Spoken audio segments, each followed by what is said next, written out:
Chapter 421, Temporary Stay in Bright Sky City. The vast setting sun river flows from a high mountain within the Celestial Tiger Empire. It stretches across 5 ranges and 13 cities, and near Bright Sky City it begins to curve. In many places it forms a U-shape with clear waters slowly flowing. Bright Sky City sits right in the middle of that U-shape, surrounded by water on 3 sides, with only one main gate. When Su Zimo arrived at Bright Sky City, covered in dust from travel, it was already afternoon. The sunset colored the distant horizon, with a lone bird spreading its wings and flying alone. The residents of Bright Sky City all knew that the name Setting Sun River was not chosen casually. Every time the sun sets, the U-shaped river reflects the sky, blending with the evening light. The river projects the image of the setting sun, painting the city in a deep red glow. People standing on the edge of the city wall can see the sunset on the horizon merging with the one reflected in the river. It forms a stunning view that leaves people in awe of nature's craftsmanship. This is the most famous sight in Bright Sky City, and many people travel great distances just to witness it. When Su Zimo arrived, he saw the city wall was crowded with people. Looking around, the 3 sides of the river reflected the golden dusk, making him feel like he was wrapped in it. The peaceful beauty made one reluctant to disturb it. Su Zimo entered the city and found an inn to rest for the night. After settling in, he went to the central plaza where the teleportation array was and asked about it. He planned to leave for the Bright Moon Empire the next day using the array. Unfortunately, the person in charge told him the array was broken. It was currently being repaired and would take about 10 days. With no other choice, Su Zimo had to wait in the city. He couldn't walk to Bright Moon Empire, it would take too long. What puzzled him, though, was that teleportation arrays were crucial in every city. How could it just break all of a sudden? As night fell, the glow of the sunset disappeared into the darkness. The visiting townsfolk chatted in small groups as they returned home. The temperature in late spring was perfect, with the occasional cool breeze bringing a feeling of comfort and ease. Su Zimo ordered some wine and food at the inn's ground floor and began eating. At other tables, people who had just returned from watching the sunset also sat nearby. They drank and chatted about the beauty of today's sunset. No sunset ever looked the same, so they never got tired of watching. As they talked, someone sighed and said, "In these troubled times, only the setting sun river gives us some peace." "Old Lee, don't jinx it," a man in white said nearby. "With the city lord around, what's there to fear? Besides, the high-ranking officials of the Celestial Tiger Empire already know about this. Strong cultivators are coming. It'll be fine. Why bother with those worries? Let's talk about something fun." A third man laughed. "I heard the city lord's daughter will choose a husband tomorrow. She'll throw an embroidered ball. You guys want to give it a shot?" "Forget it." The man in white chuckled and took a sip. Old Lee wouldn't dare. If he did, his wife would tear him apart. "Watch your mouth." Old Lee glared and replied flatly, "I'm going with my wife tomorrow anyway, just to watch the show. I'm not competing. They say the city lord's daughter rarely shows herself, and no one knows what she really looks like, but they say she's a great beauty. If someone really marries her, they'd live the dream, even get connected with the city lord as a son-in-law." Hearing all this, Su Zimo frowned slightly and drained his cup. It seemed something had indeed happened in Bright Sky City, and the teleportation array breaking wasn't a coincidence. Still, tomorrow's event might be worth watching. He had nothing else to do while waiting. Su Zimo just hoped the teleportation array would be fixed soon so he could leave for the Bright Moon Empire. He didn't care about anything else. After dinner, Su Zimo returned to his room. His True Fate world was currently very lively. The world tree was hidden in the void, managing the plant system of the god world. The mysterious Bauhinia flower's mist had thickened, and all 6 petals were fully open. Each petal now had a different pattern, though they were still too blurry for Su Zimo to see clearly. The tree of forgetfulness had rooted itself in the ocean outside the god world and was slowly recovering from its injuries. Its branches were covered in lush forgetfulness fruits. Su Zimo had sectioned off a part of the sea for the tree's use. Each time its fruits ripened, he would dissolve them into the sea, hoping that over time, it would form a new version of the Yellow Springs River. The primordial chaos beads still suppressed the whole world, but since the heavenly Tao was born, it had gradually become the ruler of this new world. As for the wind-destroying pearl, it was placed alongside the supreme Een Netherglow pearl, both being nurtured at the pure moon altar. Recently, Su Zimo had been studying the scripture demon. Demon had 10 techniques, starting with the first, Realm Demon. This move focused on mastering space.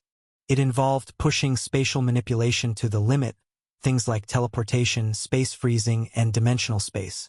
The path of space was too complex. Many spent their entire lives only scratching the surface. After reaching the Empyrean Meridian realm, Su Zimo could already manipulate space, but only over short distances. Long-distance travel carried high risks, and the coordinates were difficult to lock onto. That's why he still preferred using teleportation arrays. Su Zimo sat cross-legged, quietly comprehending the Tao of space. Gradually, spatial power gathered around him. This energy had no color or form. Since he already had some basic mastery, the early comprehension wasn't too hard. Waves of spatial power swirled around him. His surroundings began to twist and ripple. As time passed, the energy grew stronger. Su Zimo slowly extended both hands. He moved his left hand toward the right.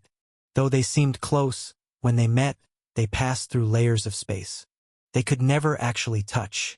Su Zimo took a deep breath. This was just a basic dimensional space. His hands looked close, but in reality, they weren't in the same dimension. Chapter 422, The Marriage Ball. To truly touch each other, you'd need an overwhelmingly powerful force to break the dimensional wall. Su Zimo could only manipulate it on a small scale. He was trying to expand the boundary of the dimension, to comprehend more spatial power. The moon hung over the willows. A gentle breeze rustled the branches. The night passed in silence. Early the next morning, when Su Zimo got up for breakfast, he found that besides the innkeeper, there was no one else around. "You're quite laid back, young master." The innkeeper smiled at Su Zimo. "Today everyone's gone to the south of the city to attend the city lord's daughter's embroidered ball marriage contest. Only you are still here eating slowly. I've never seen the city lord's daughter. I can't say I like her. So what's the rush?" Su Zimo laughed, sipping his porridge. "Whether you've seen her or not doesn't matter. What matters is getting close to the city lord. Besides, I've heard the girl's a beauty." The innkeeper chuckled. Su Zimo smiled but didn't respond. After finishing breakfast slowly, he dressed in a purple robe, his long hair tied back into a bun. He strolled casually toward the southern part of the city. Right now, the rest of Bright Sky City felt empty. But only the south of the city was packed with people. Some came to try their luck at catching the ball, others just for the spectacle. A large group of young men had tidied their clothes and came early with high spirits, hoping to grab a good spot. You could describe the crowd as packed toe to heel. People shoved forward desperately. No one wanted to move back. Su Zimo smiled and watched. He found a tall tree nearby, leaped onto a branch, sat down, and pulled out a wine gourd he had bought from the inn. He drank leisurely while watching the frenzied crowd below. In front was a high platform several dozen meters long and wide. It was covered with a red carpet. Su Zimo watched with interest as these people fought over one woman. It was quite amusing and ridiculous. Suddenly, a young man in black robes leaped up from below and landed beside him. Su Zimo glanced at the man. The young man smiled and said, "I'm Lu Chongfeng. The southern part of the city is too crowded today. There's no space left. May I borrow this spot beside you for a while? You're also here for the embroidered ball?" Su Zimo nodded indifferently, then asked curiously, "Just heard about it. Came to take a look." Lu Chongfeng shook his head with a slight smile. Su Zimo observed him. The man's black robe was deep in color. His long hair flowed down his back. He carried a golden curved bow on his back that didn't look ordinary. His aura was elusive with a strong fishy smell. It reminded Su Zimo of sea creatures. At that moment, on the red-carpeted platform, amid the noisy crowd, a middle-aged man slowly stepped forward. He wore a bright red robe and had a thick beard. He looked burly and powerful with aggressive eyes. His presence was heavy and commanding. When he spoke, the whole crowd went quiet. Everyone quiet down. As his voice fell, the noise in the southern part of the city noticeably died down. That's the city lord of Bright Sky City, Luo Xiongying. Lu Chongfeng said with a smile to Su Zimo. You must not be local. How do you know? Su Zimo asked calmly. Luo Xiongying is a hero here, but when you look at him, your eyes show no admiration at all. Just calm indifference, like he's a stranger. Lu Chongfeng smiled. Your eyes gave you away. Clearly, you don't know him. Oh, Su Zimo raised an eyebrow, intrigued. You've got a grudge with him, huh? Hearing this, Lu Chongfeng paused, then chuckled quietly, waiting to hear more. Though you hide it well, some emotions can't be hidden, Su Zimo said, shaking his head. There's hate in your eyes. Every time you say Luo Xiongying's name, your voice sharpens slightly. It's obvious you've got a grudge with him. Lu Chongfeng was silent for a long time, then turned and looked at Su Zimo seriously. In a hoarse voice, he asked, Do you think a self-staged hero counts as a hero? Why wouldn't he? Su Zimo asked in return. As long as the masses are deeply deceived and can't know the truth, if most people believe he's a hero, then he is one. Lu Chongfeng said nothing after hearing this. He stared ahead with a calm expression, deep in thought. Back on the platform, Luo Xiongying looked at the crowd with great joy. He beamed and said, Thank you all for coming today to attend my daughter's embroidered ball marriage contest. Though this event may seem silly, it was my daughter's idea, and as her father, I want her to be happy. He chuckled and continued, Let's not waste time. Simple rules. Under 30, no disabilities or serious illnesses. Anyone can participate. Whoever catches the embroidered ball wins. No fighting or causing chaos. Anyone who does will be punished severely. After speaking, Luo Xiongying waved to the back of the platform and said with a smile, Ching Ching, come on out. Then a folding screen behind the platform opened, and a girl in a blue dress walked out gracefully. Her dress seemed made of fine gauze, semi-transparent with a hazy beauty. It outlined her slender, graceful figure. Her long, black hair flowed down her back, full of charm. She wore a light gauze veil on her face. Even the most praised beauty of poetry, spring flowers, autumn moons, seemed to pale next to her faint dimpled smile behind the veil. Her clothes are like clouds, her face like blossoms. Spring breeze brushes the railing. The dew glows brightly. The moment the girl appeared, the crowd fell silent. Then came a thunderous wave of cheers. Even though her face was hidden, people could still sense she was a true beauty. Luo Xiongying nodded at Luo Qingqing and handed her a large red embroidered ball. Luo Qingqing nodded slightly, turned her back to the crowd, and tossed the ball high into the air behind her, into the crowd. That little ball seemed to hold a mysterious power, pulling at countless hearts. The ball, it's falling. It's mine, someone shouted below. Chapter 423, Blood Butcher.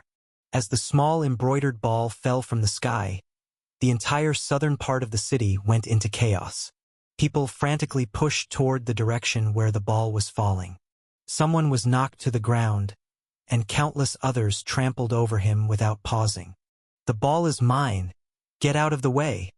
If anyone dares fight me for the ball, don't blame me if my blade doesn't see your face clearly.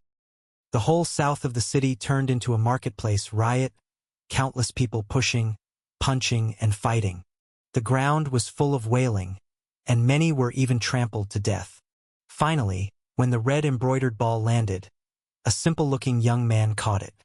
The ball is mine. I got it, the young man shouted, raising the red ball high. Seeing this, the surrounding crowd hesitated.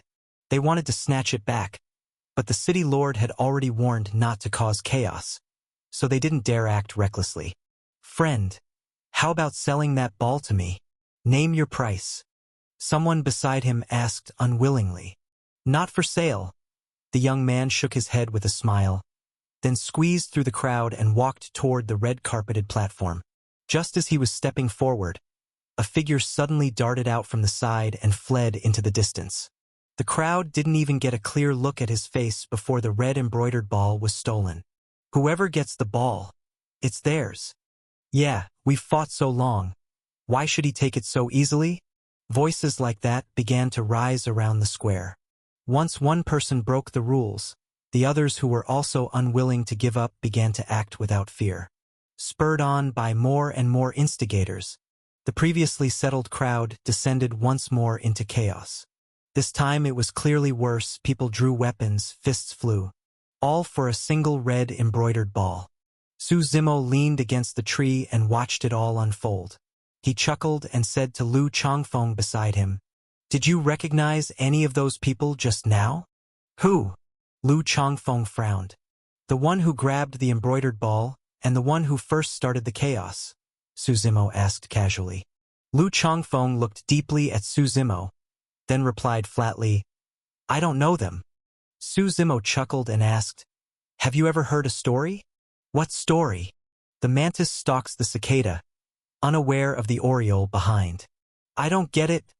Lu Changfeng shook his head calmly. Su Zimo smiled and said nothing more. As the chaos in the square reached its peak, the entire city was in disorder. Even bystanders were dragged in and beaten. Seeing this, Lu Changfeng turned to Su Zimo and said, "Brother Su, I think it's time for me to go. Don't touch the teleportation array in the square." Su Zimo nodded and said suddenly. Lu Changfeng's eyes turned cold and deep. He said nothing, just stepped into the air and left. Watching him go, Su Zimo muttered thoughtfully, "The smell of blood and sea is getting stronger. What exactly are you?" While the square remained in turmoil, even the guards stationed around it couldn't control the situation.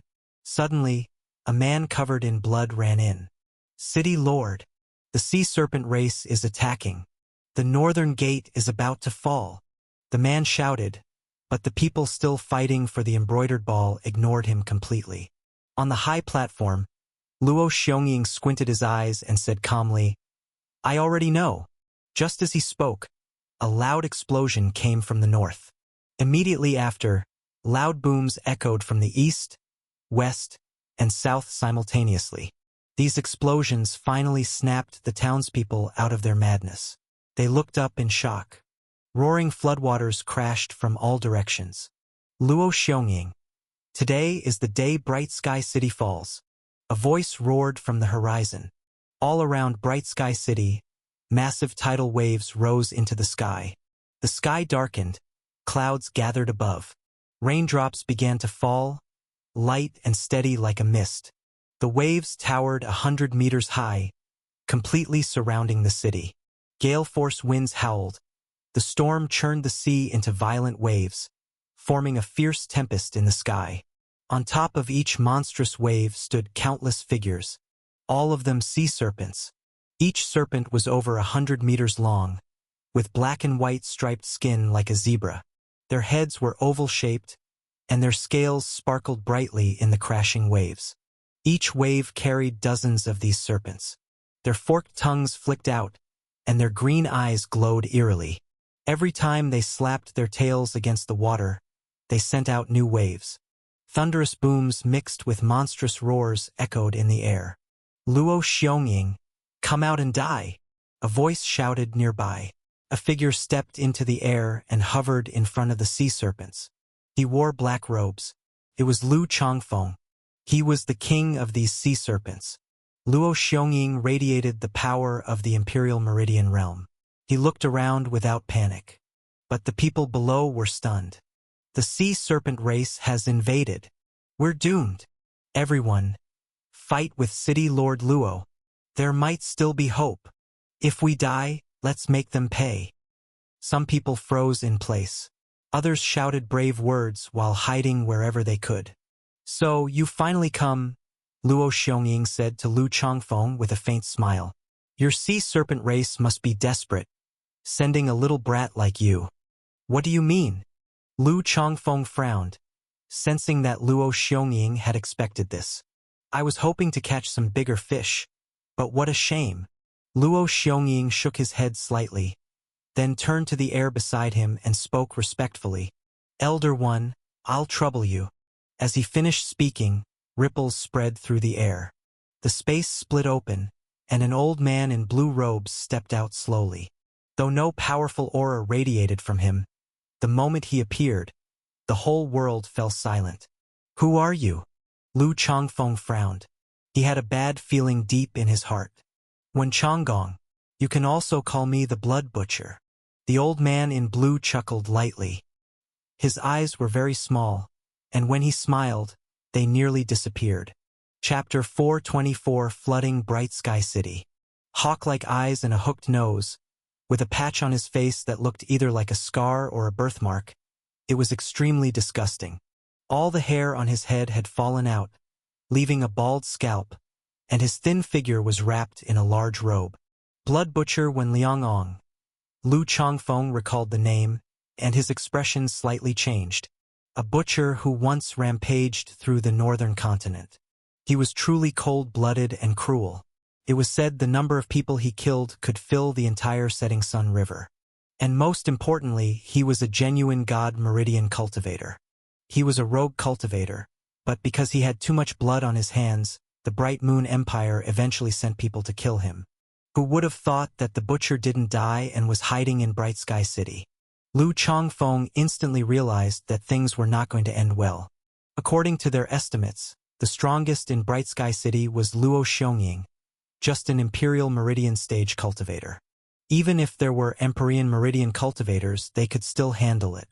But now, with a God Meridian stage showing up, this was no longer something the Sea Serpent race could bear. The Sea Serpent race wasn't a major demon race. They had lived in the Setting Sun River for years. Few even knew they existed. There were far more than 3,000 races in this world. How could the world remember them all? Kid, do you want me to make a move? Or will you surrender yourself to avoid unnecessary sacrifice of so many lives? Wen Liangong spoke calmly. This is a grudge between us and Bright Sky City. Does Senior really have to get involved? Lu Changfeng said. At that moment he thought of Su Zimo, the young man he had met in the tree. The warning he gave. The mantis stalks the cicada, unaware of the oriole behind. Now he finally understood that the so-called throwing of the embroidered ball to choose a husband was just a ruse. Even the citizens of the city were kept in the dark. They were used to create chaos to make Lu and his group think there was an opportunity to lure out the Sea Serpent race in one move and wipe them out. Otherwise, as long as the Sea Serpent race stayed in the Setting Sun River, it was their home field. Even God Meridian stage cultivators could do nothing there. Thinking this, Lu Changfeng sighed lightly. He was still too young. Lu Changfeng raised his head and looked calmly at Wen Liangong and said, "How do you know until you've fought? Since we're enemies, there's no need to talk so much." After speaking, Lu Changfeng turned around and looked at all his clansmen behind him. With sharp eyes he said, "Everyone, today is my fault. I misjudged the enemy's strength and brought us into this danger. Today I am willing to die here. After I die, choose a new king among the survivors and return to the race." Hearing Lu Changfeng's words, a burly man in human form from the Sea Serpent race immediately spoke. "King, you don't need to blame yourself. Attacking Bright Sky City was all of our decision. No matter what, we still believe that only you can lead the Sea Serpent race to rise again." What a touching scene! Wen Liangong chuckled from the side. "Unfortunately, you're all going to die." As his words fell, a surging aura erupted from him, soaring into the sky. The pressure of a God Meridian stage crashed down, shattering the surrounding space with rumbling explosions. "Old One, I'll leave it to you," said Luo Xiongying respectfully from behind. Then he began evacuating the citizens around him. When Liangong's right hand surged with spirit force, and in the sky above him, the wind and clouds swirled. A giant spirit force hand appeared. This spirit force hand was 100 meters long, carrying an overwhelming, unstoppable force as it descended from the sky. The sea serpents below roared.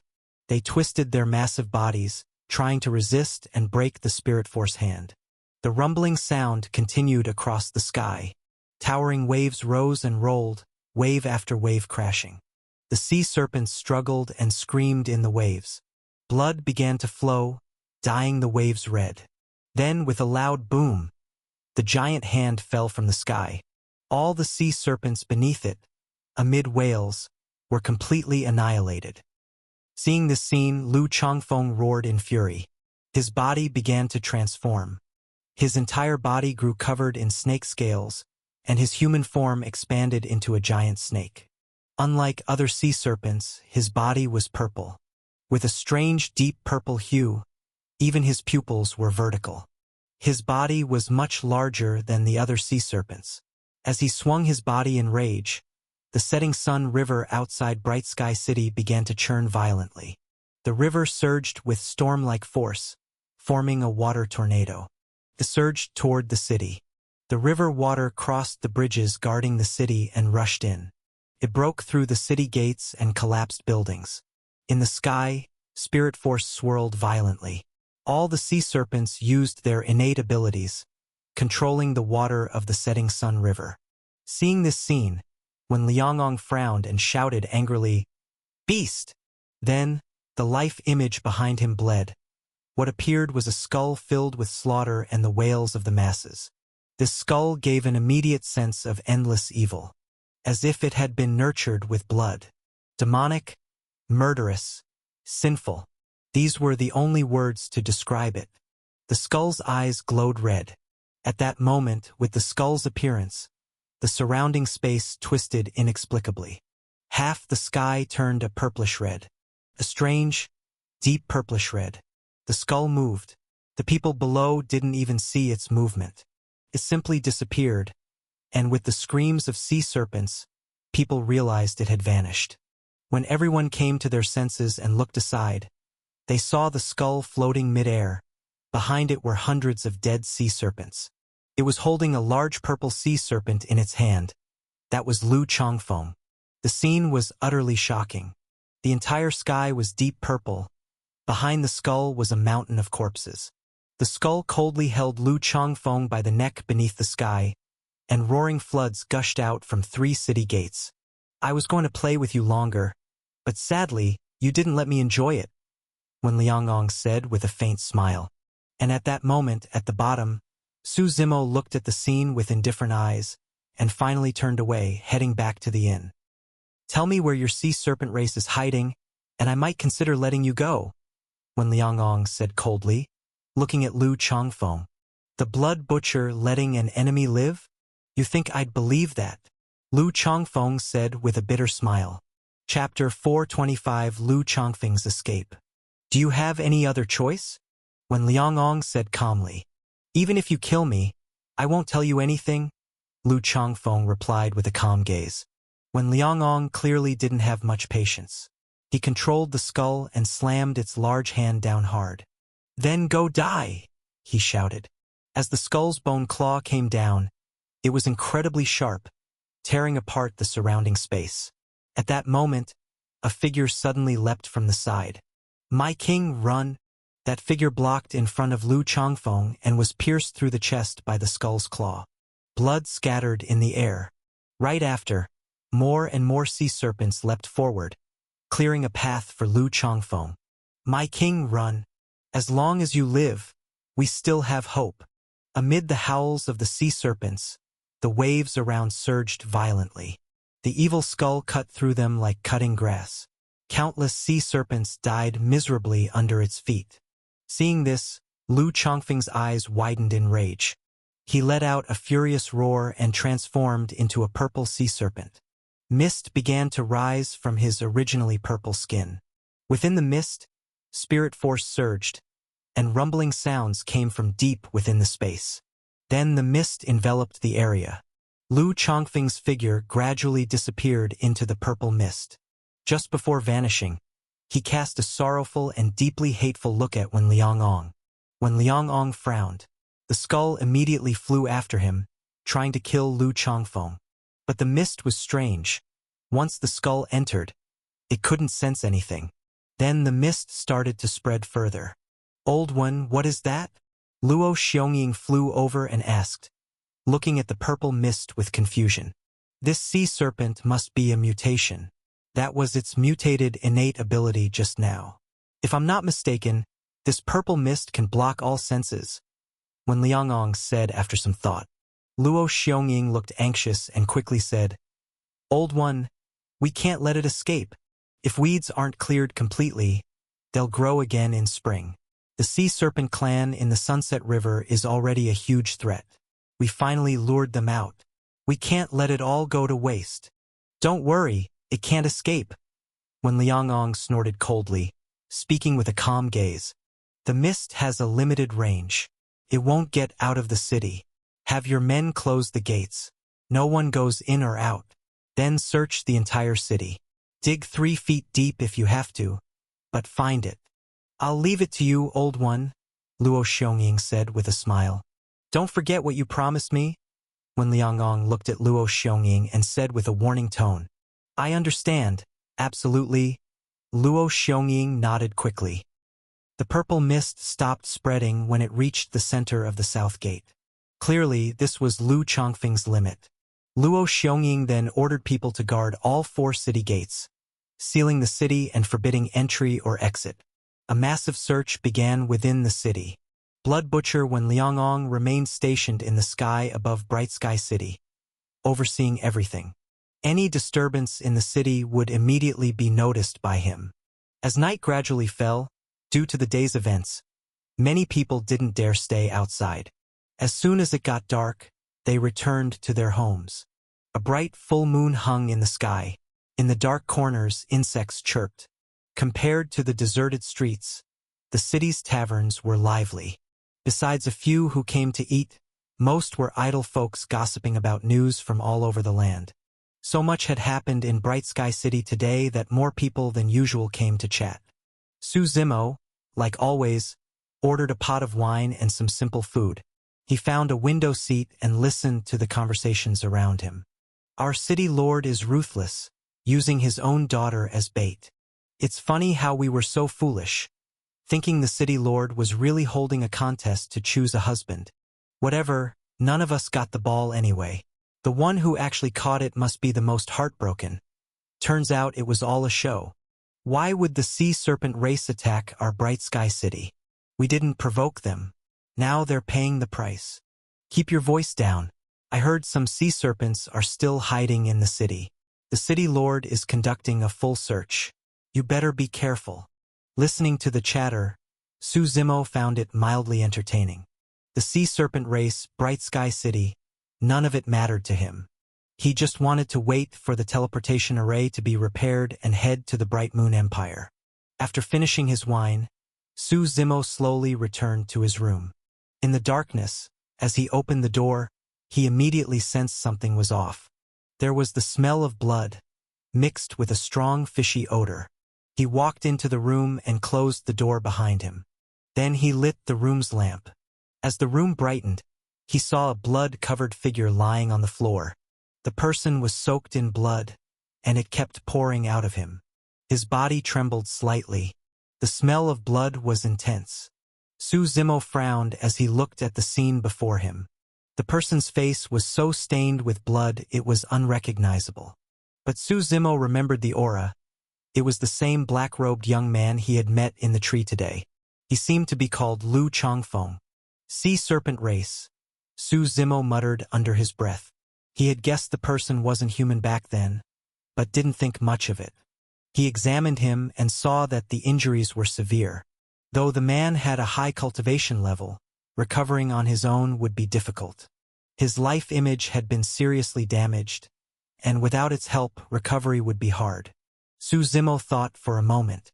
The Sea Serpent member everyone at the inn had been talking about must be Lu Chongfeng. Su Zimo didn't want to get involved.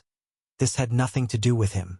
Still, he channeled Green Spirit Force through his right hand, borrowing the power of the Tree of Life, and gave Lu Chongfeng a basic treatment.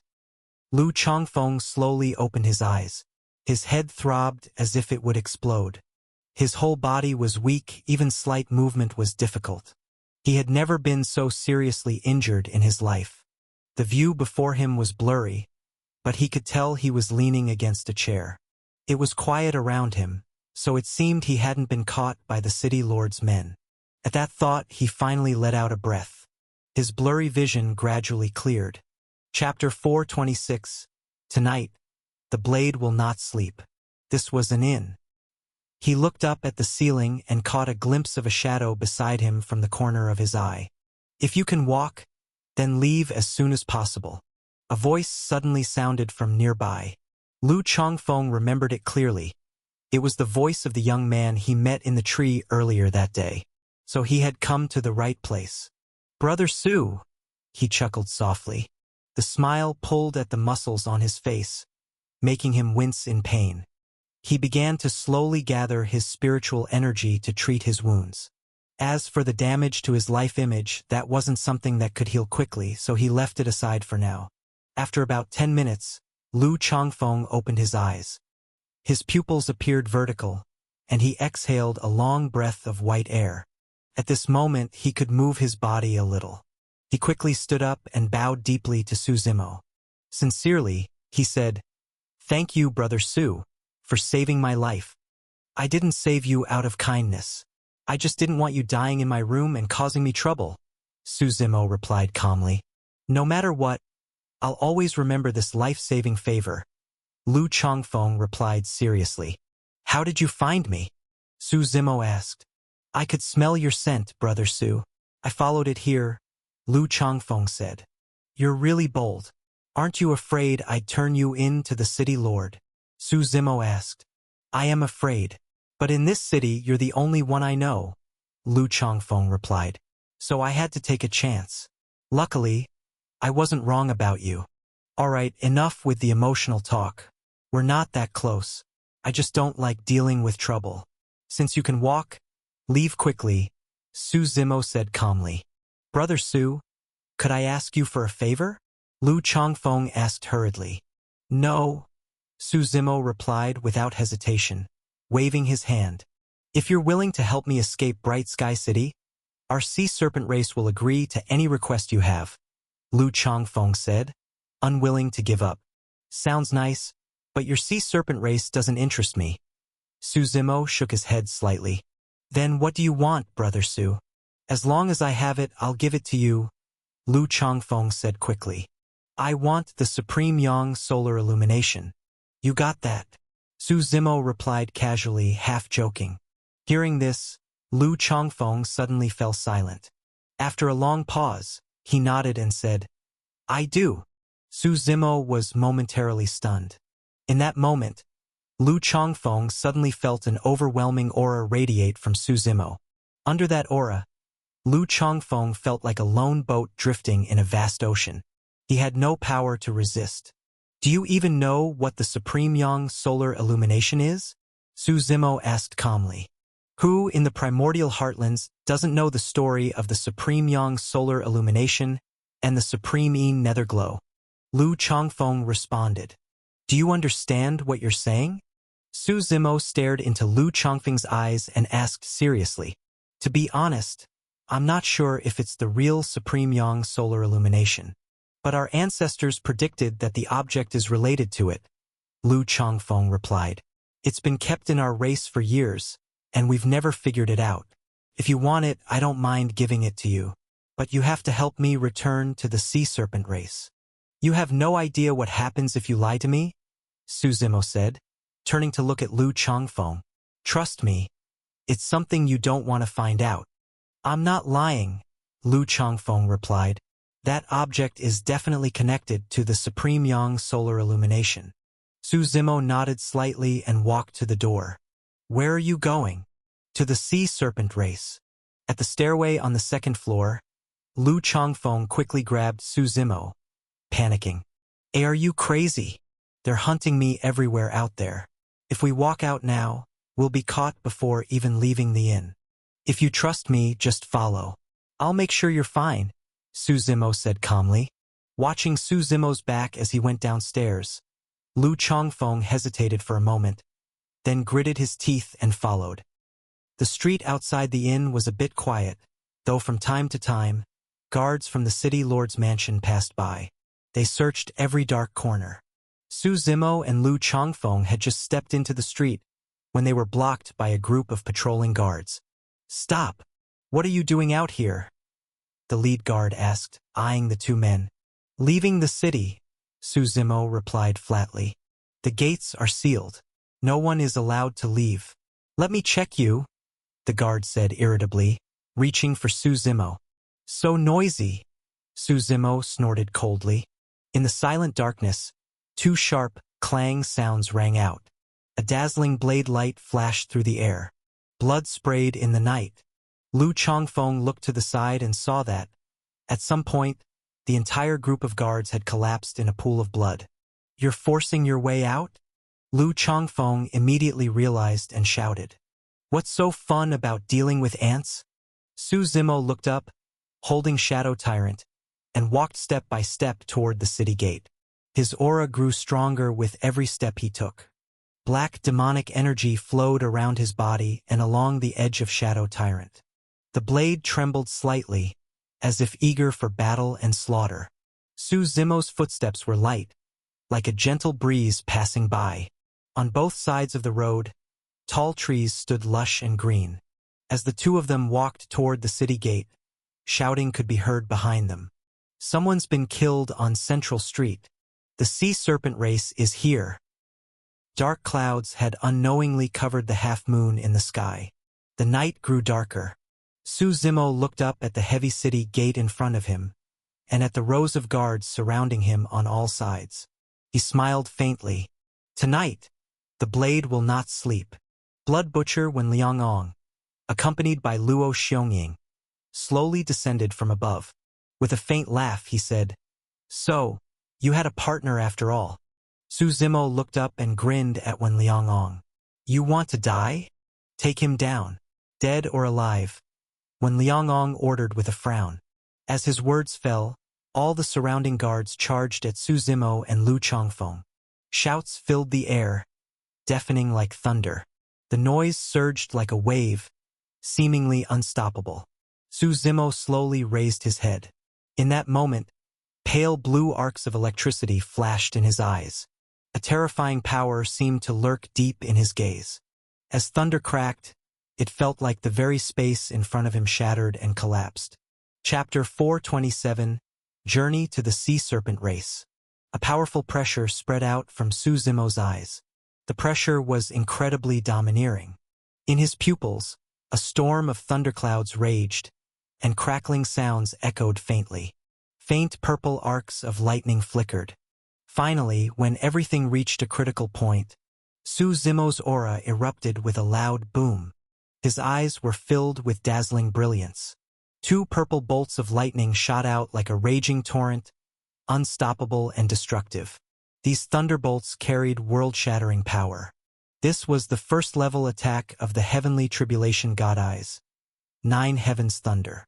When the thunder came crashing down, sweeping the surroundings, the guards couldn't resist at all. The thunder shattered the void, rumbling loudly in their ears. The surrounding guards didn't even have time to react before being completely wiped out. "We need to get out of here," Blood Butcher said in a low voice to Luo Xiongying, then quickly turned to flee. "Think you can escape?" Su Zimo said with a slight laugh. Thunder burst from his eyes again, tearing through the void. The speed was lightning fast, almost impossible to defend against. Thunder roared with sonic booms. Blood Butcher realized the thunder was far too fast for him to dodge. He quickly summoned the skull to shield himself. Luo Xiongying also seized the moment to hide behind Blood Butcher. Boom! It was like the sky was pierced open. Shockwaves of wind spread in all directions from above.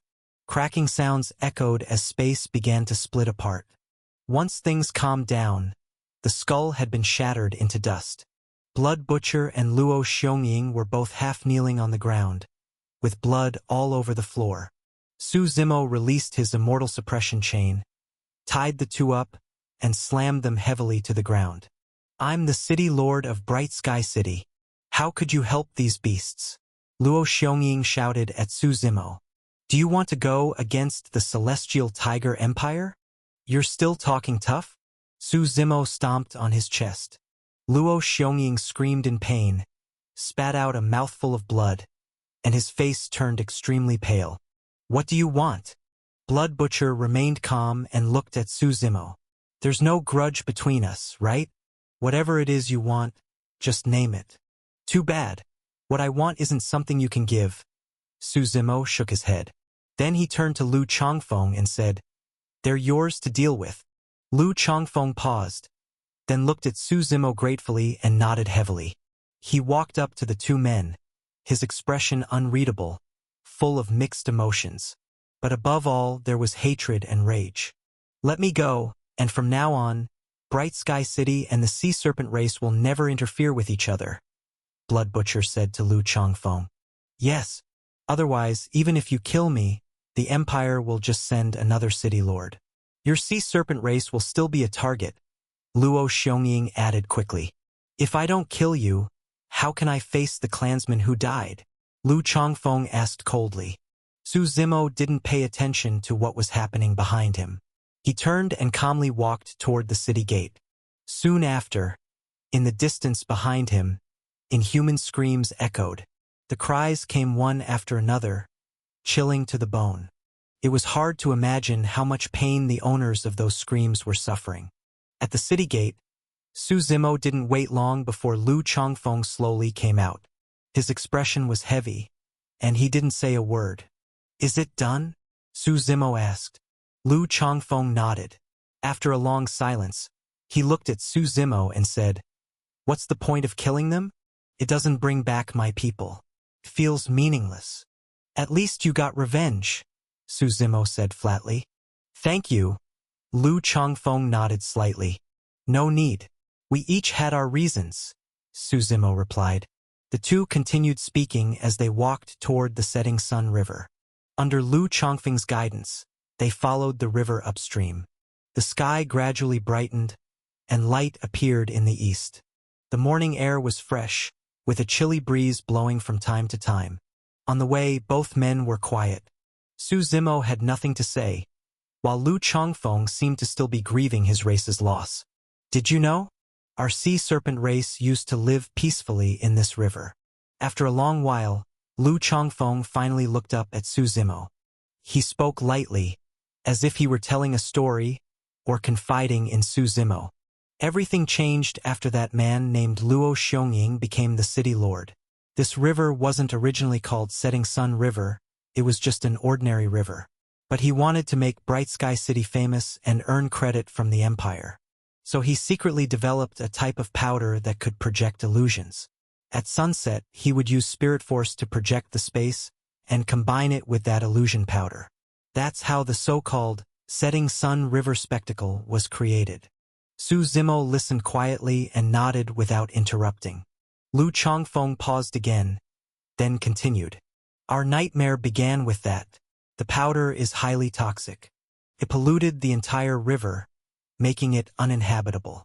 Outwardly, everything looked fine, but to us sea serpents, who have lived here for generations, it was deadly. My father, the previous sea serpent king, died after accidentally ingesting that powder. So that's why you wanted to massacre the city, Su Zimo said. What about after? What do you plan to do? Su Zimo understood that although Luo Xiongying was dead, the Celestial Tiger Empire would eventually send someone else to take his place. Even if the new city lord knew about the powder secret, they probably wouldn't stop using it.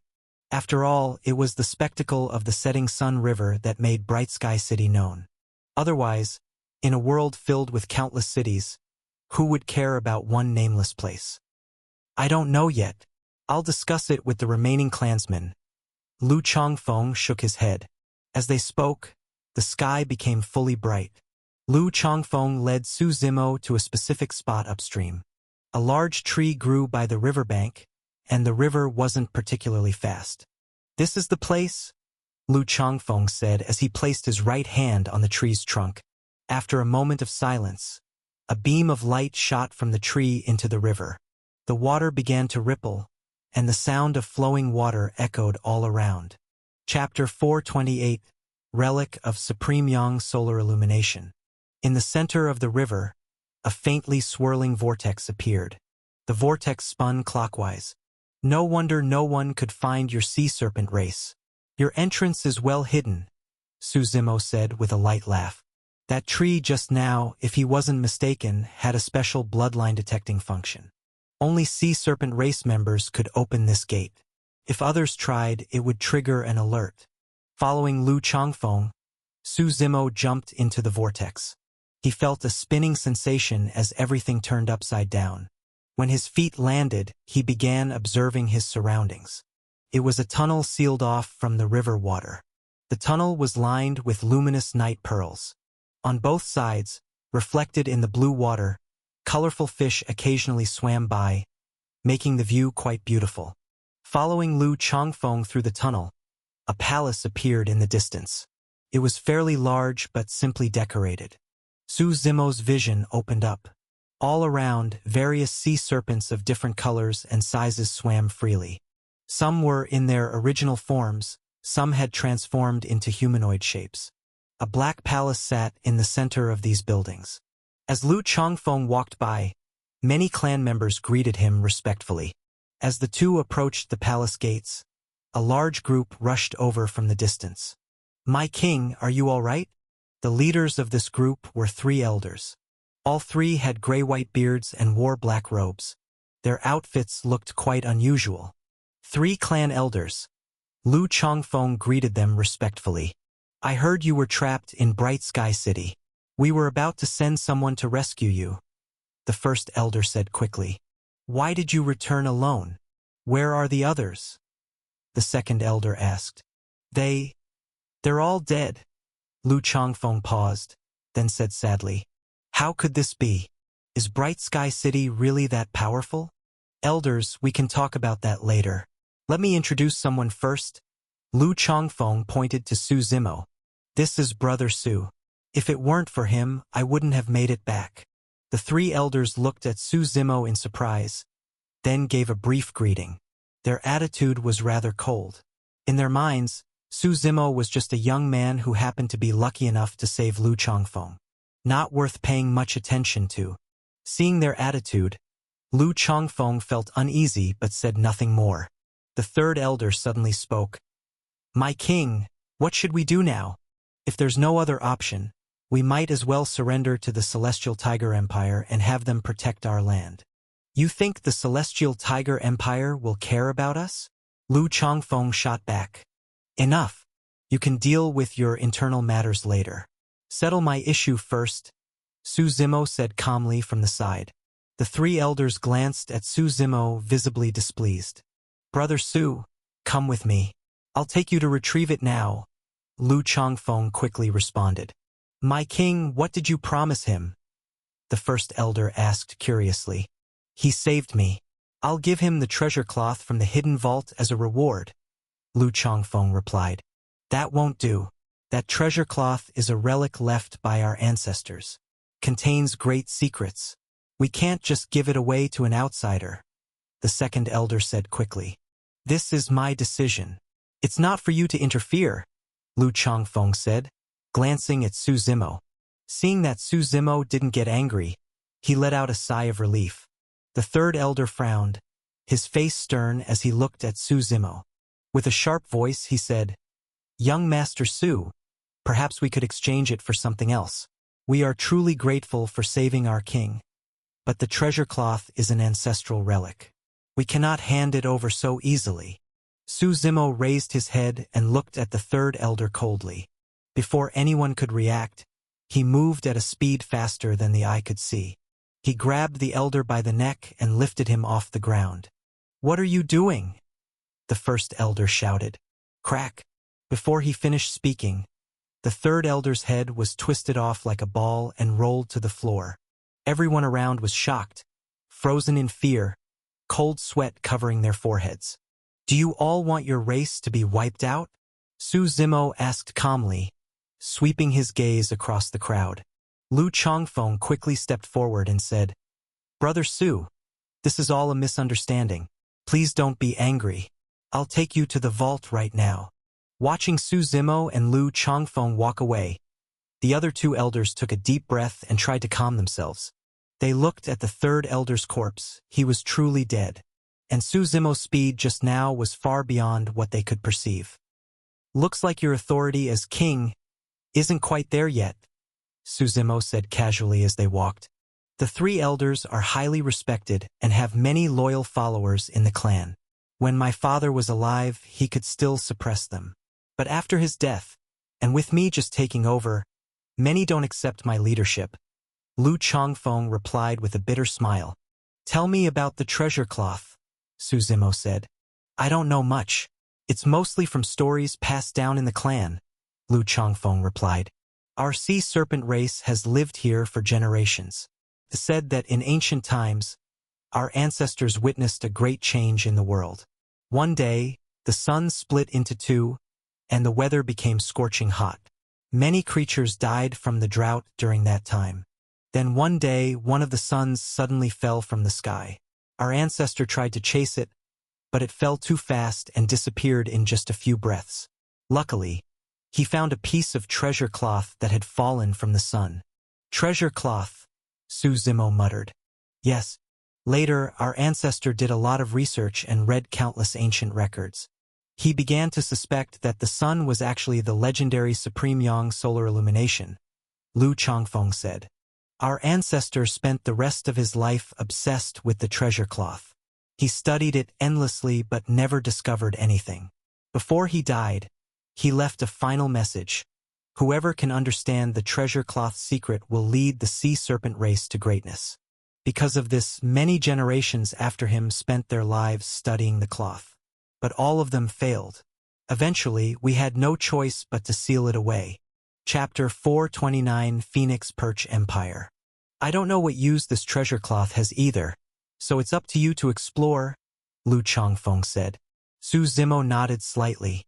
As they talked, the two arrived at the entrance to the sea serpent race's vault. The vault was also a simple and unadorned palace. Most of the race's accumulated treasures over the years were likely stored inside. Passing the guards at the entrance, the two walked in slowly. The vault was large and had 3 levels. The first level held various strange items. The second level contained books. Lu Chongfeng led Su Zimo directly to the 3rd level and retrieved a long dusty purple box. The moment Su Zimo saw the box, for some reason, his heart began to beat faster. He took the box and slowly opened it. Inside was a piece of purple cloth. He picked it up. It was unclear what material the cloth was made of. It felt heavy in his hands and slightly warm to the touch. The cloth wasn't large, and it was covered in dense black lines, drawn both horizontally and vertically. Su Zimo couldn't make out anything else from it. "Any clues?" Lu Chongfeng asked from the side. Su Zimo examined it for a long time, then shook his head. He put the cloth away and said, "I'll study it later when I have time. I advise you not to get too obsessed with it," Lu Chongfeng added. "Many of my talented ancestors spent their whole lives on it and got nothing in the end." Su Zimo nodded slightly and said, "For this cloth, I'll do you a small favor. Want full control over the sea serpent race? I can help you eliminate the remaining elders."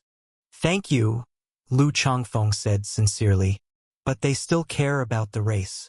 Whatever conflicts exist, we'll work them out." Su Zimo didn't say anything more. Lu Chongfeng originally wanted Su Zimo to stay and explore the race for a few days, but Su Zimo refused.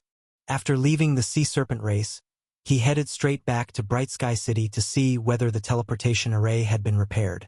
Halfway there, Su Zimo looked around and, seeing no one nearby, slowly took out the treasure cloth.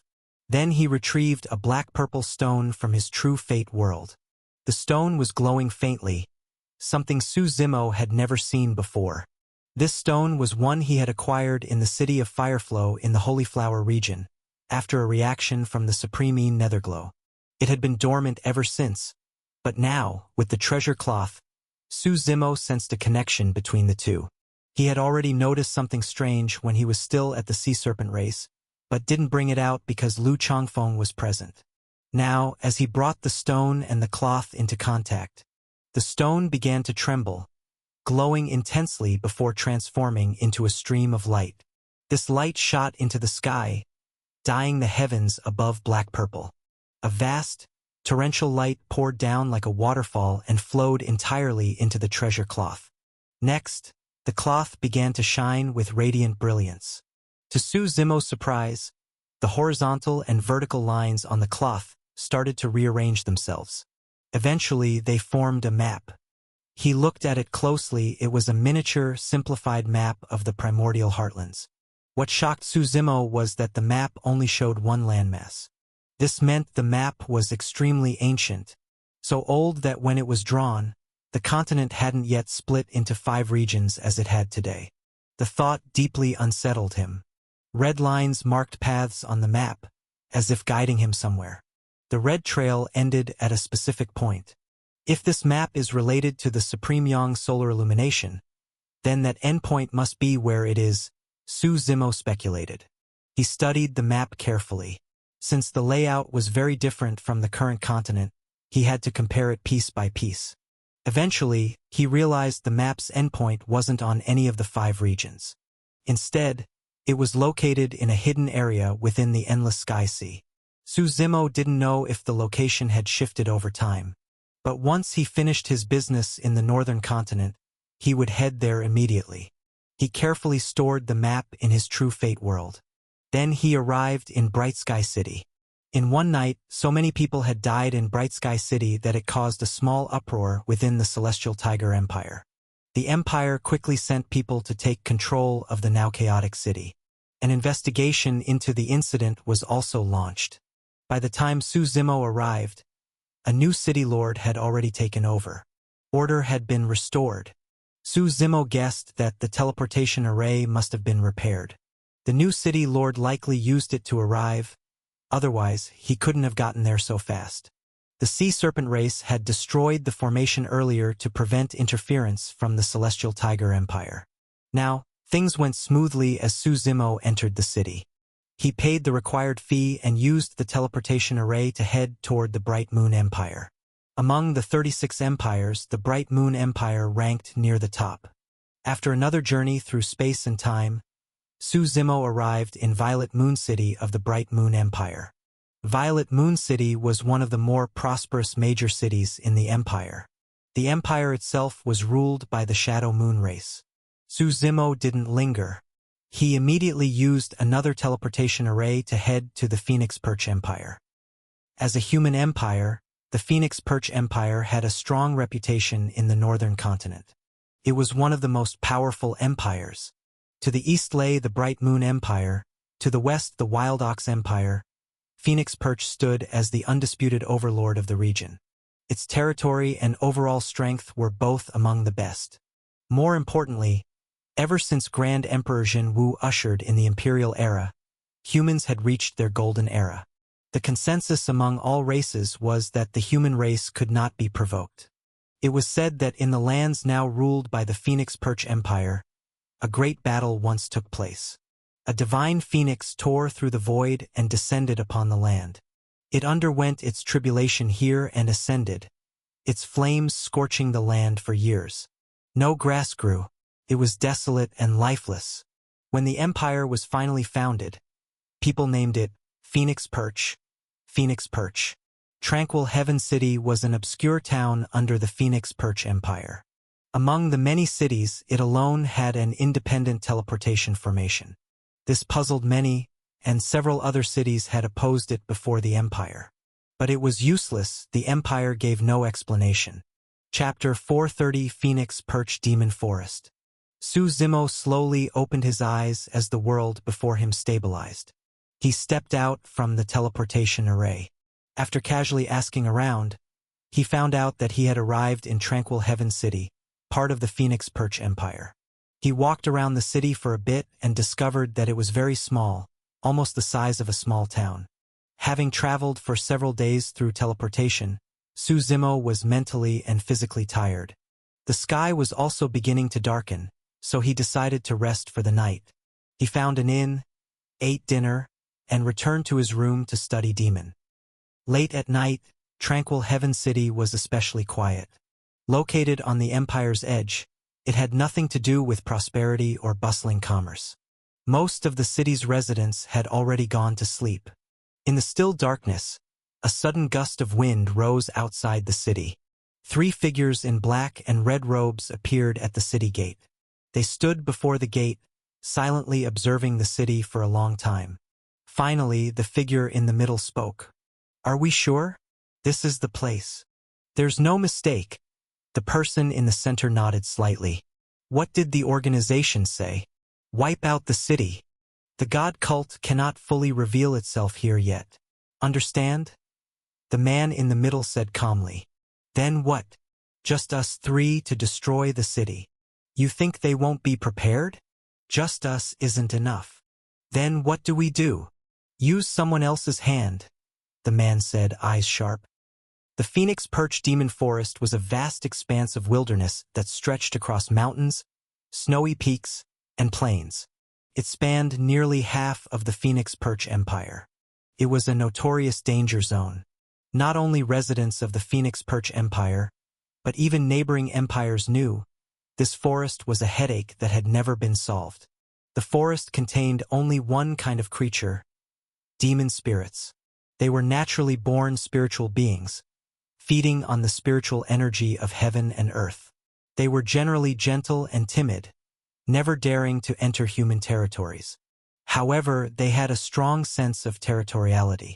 Anyone entering the Phoenix Perch Demon Forest would provoke their aggression, and they would attack until the intruder was either driven out or killed. Because of this, the forest had long been the Empire's greatest problem. But due to the demon spirit's timid nature, humans and them had remained relatively peaceful for many years. To prevent humans from accidentally entering, or the demon spirits from unexpectedly emerging, the Phoenix Perch Empire began long ago to build a defensive formation around the forest's edge. The array stretched from Sun Peak City in the east to Phoenix Perch Valley in the west. It took hundreds of years to complete, using nearly every formation master in the empire. Eventually, it successfully enclosed the entire forest. North of Tranquil Heaven City, not far away, was a section of the forest's boundary. There, a fortress controlled an important segment of the defense array. It was mid-spring. The weather was cool and refreshing. A spring breeze blew from within the forest, lifting green leaves into the air. The leaves danced briefly in the wind before drifting to the ground. Atop the fortress, the surrounding landscape could be seen for kilometers. 2 soldiers in red armor sat on the walls. One was an older man, the other a young man. "Uncle Han, can you cover me for a bit? I want to get some sleep," the young man said with a grin. "What were you doing all day again?" The old man snorted. "If something happens with the forest, what will you do then?" "Oh, come on, Uncle Han. You've guarded this fortress for over 30 years and nothing's ever happened." The young man laughed. "I won't be that unlucky." He leaned back against the wall and dozed off. Uncle Han sighed and shook his head.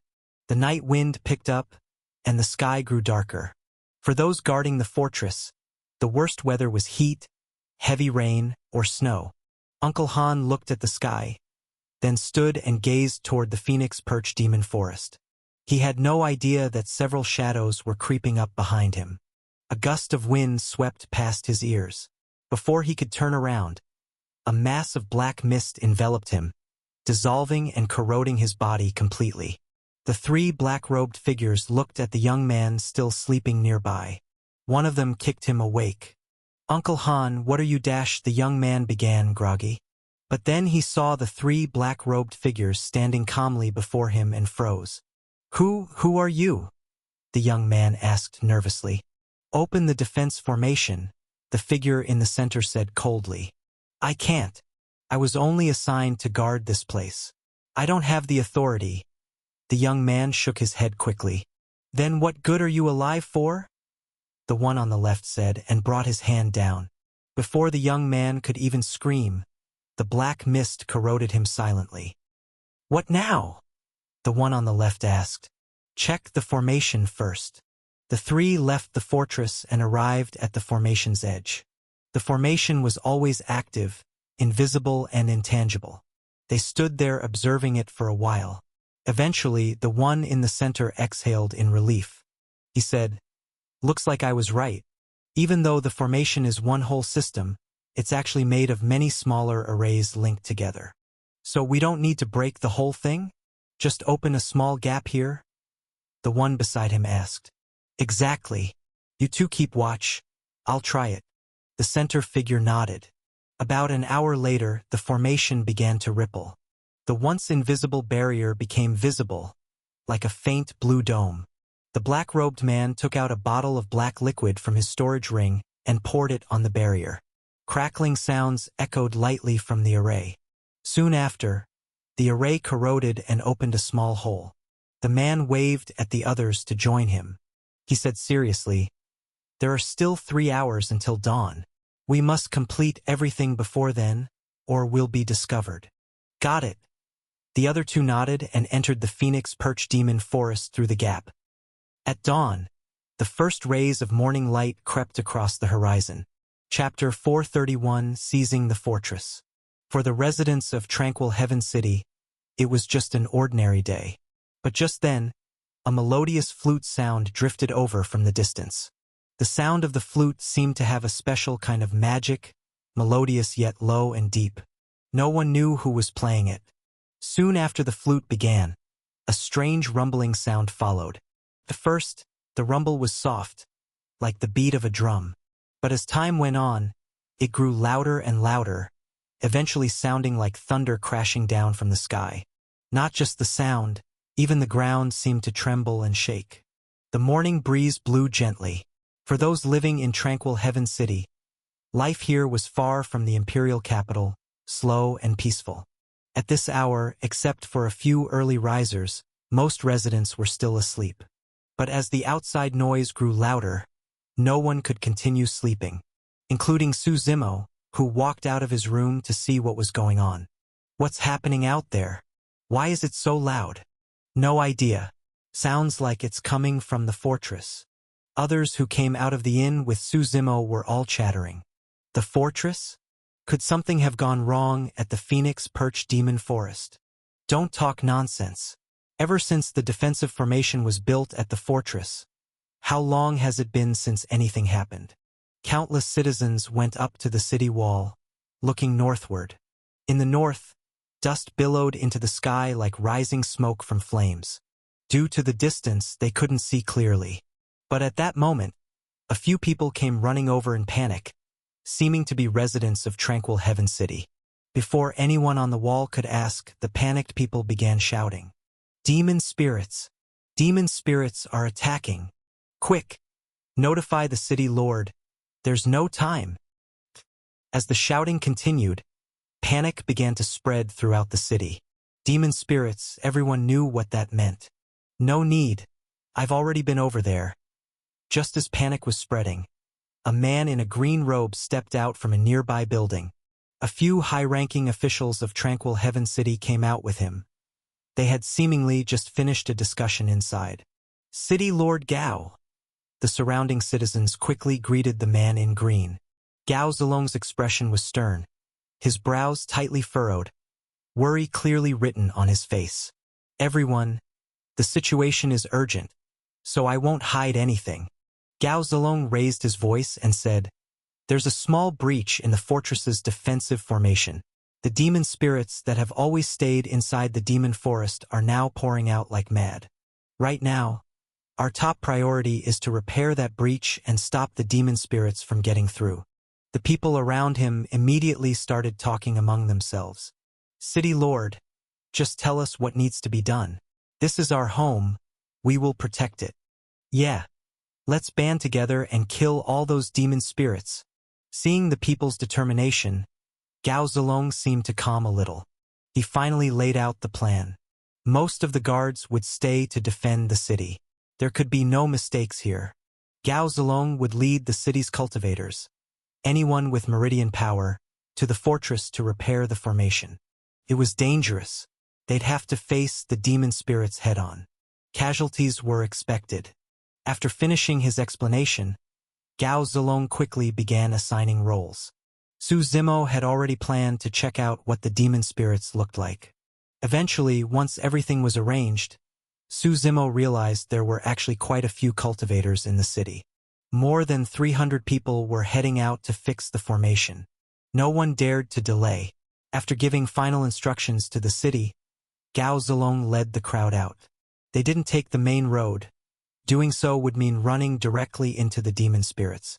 That would bring heavy losses.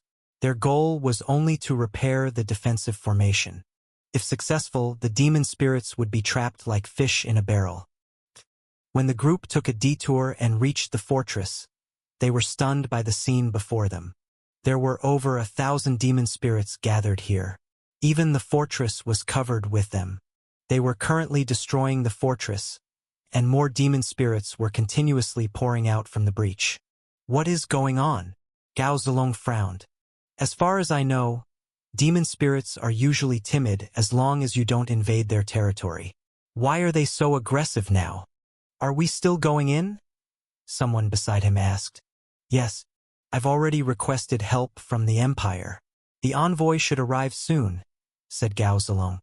But before that, we must hold the city. Otherwise, Tranquil Heaven City will be destroyed. City Lord, just give the order, we'll follow it, someone replied. In a moment, I and a few formation masters will go to the breach to repair the formation. The rest of you will form a circle around us. Gao Zilong paused, then said, We've checked the breach. It only takes 1 or 2 incense sticks time to fix it. I'm counting on all of you. With that, Gao Zilong bowed deeply to everyone behind him. City Lord, no need for that. Our families and children are still in the city. We're not going to just sit and wait for death. After a brief discussion, everyone carefully approached the breach. Su Zimo stayed near the back of the group, observing the scene ahead. These so-called demon spirits actually looked quite similar to humans, except their skin was deep blue. They had very pointed ears and short hair. They wore no clothes and didn't seem to have male or female distinctions. Their strength wasn't particularly high, around the true Meridian realm, but their numbers made them difficult to handle. As the group got closer, one of the demon spirits at the front suddenly let out a sharp screech. At the sound, all the surrounding demon spirits swarmed toward them. We've been spotted, Gao Zilong said grimly. Don't get caught up in fighting them. They outnumber us. Head for the breach and form a circular defense. Charge! With Gao Zilong's furious roar, he charged forward, the power of an Imperial Meridian Realm cultivator surging around him. He stepped into the air, aiming to seize the breach first. The others shouted as well and followed him into the fray. The demon spirits were caught off guard and taken by surprise. Some were already retreating in panic. The group quickly took control of the breach. Chapter 432 City Massacre. Although everyone had temporarily secured the breach, the number of demon spirits gathering there kept increasing. The demon spirits had come to their senses and began a counterattack. City Lord, please hurry. We can't hold them off much longer, someone shouted nearby. Gao Zilong nodded and quickly got to work with several formation masters. The demon spirits on the outskirts seemed enraged, roaring as they charged at the group.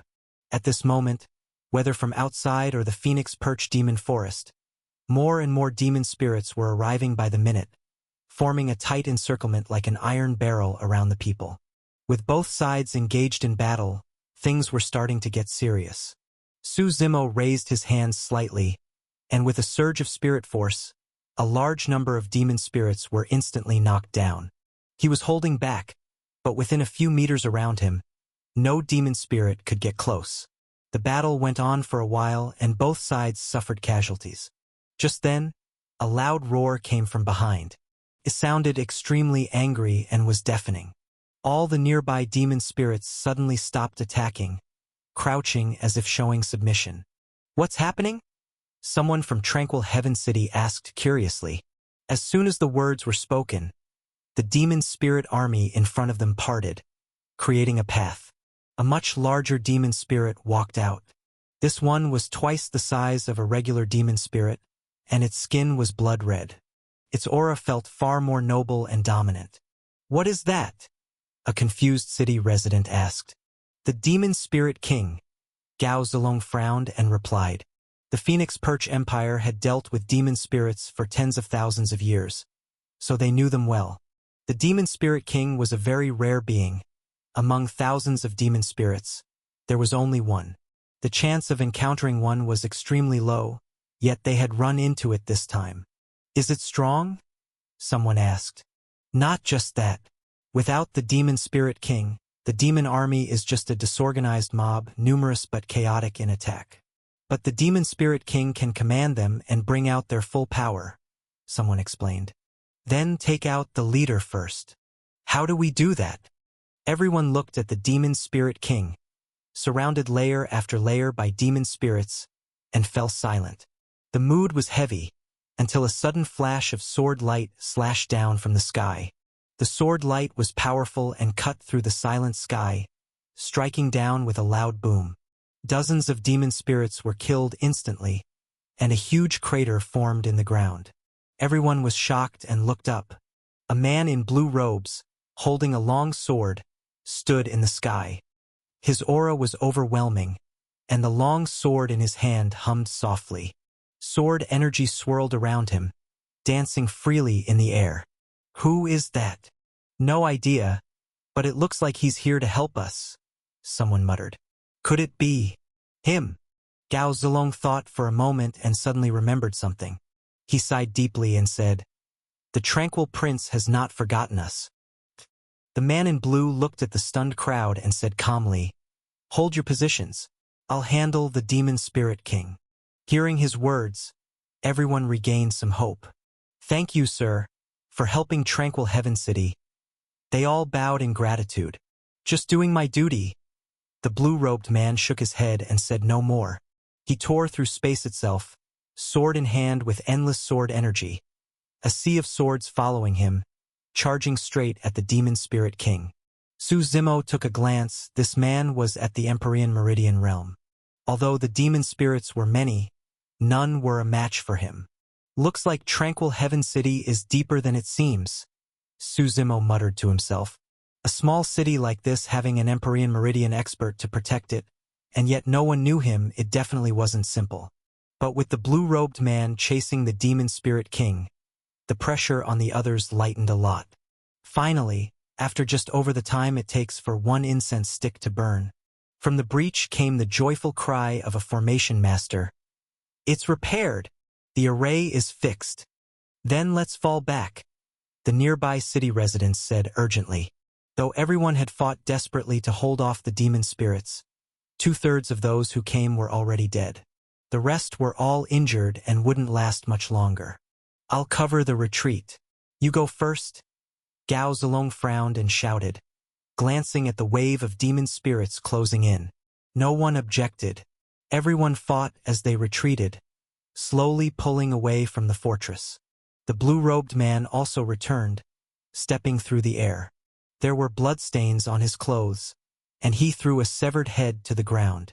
Everyone looked closely and saw it was the head of the Demon Spirit King. "You killed it?" someone asked in surprise. "If it dares cross the fortress into our Phoenix Perch Empire, it must pay the price," the blue-robed man replied calmly. "Well done," said Gao Zilong beside him.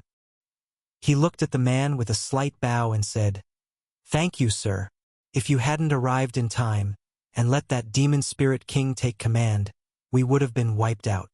"Just doing my duty." The man in blue shook his head again. Gao Zilong was silent for a moment, then asked, "How is the Tranquil Prince doing these days?" The man in blue thought for a bit, then said, "He no longer involves himself in state affairs. He's living a secluded life now. Quite well." "That's good. That's good."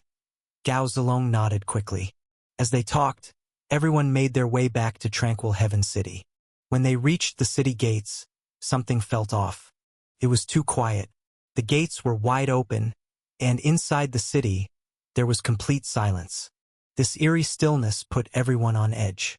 They rushed into the city and froze in place at the sight. Corpses, entire streets filled with corpses. Most were elderly, women, and children. While they had been out risking their lives, the entire city had been slaughtered. "Mother! My daughter!" One by one, Cries of grief echoed. The survivors ran madly to their homes. Even Gao Zilong's body trembled as he walked toward the city lord's mansion. The wails of the grieving filled the air. Only Su Zimo and the blue-robed man remained at the scene. The blue-robed man gave Su Zimo a surprised look. Su Zimo shrugged. I was just passing through. My family isn't here. The man's surprise deepened. Then why are you here? The blue-robed man asked, puzzled. Chapter 433 Visitors from the Empire. A passerby willing to protect a city that had nothing to do with him, charging into the demon spirit army.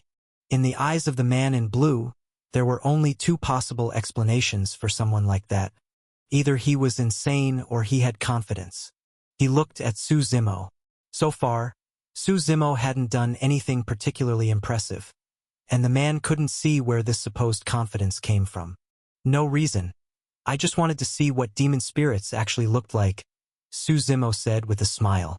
The man in blue stared at Su Zimo for a long moment, then turned and walked away. He didn't believe Su Zimo was telling the truth, but it wasn't his place to press. The two of them walked to the top of the city wall.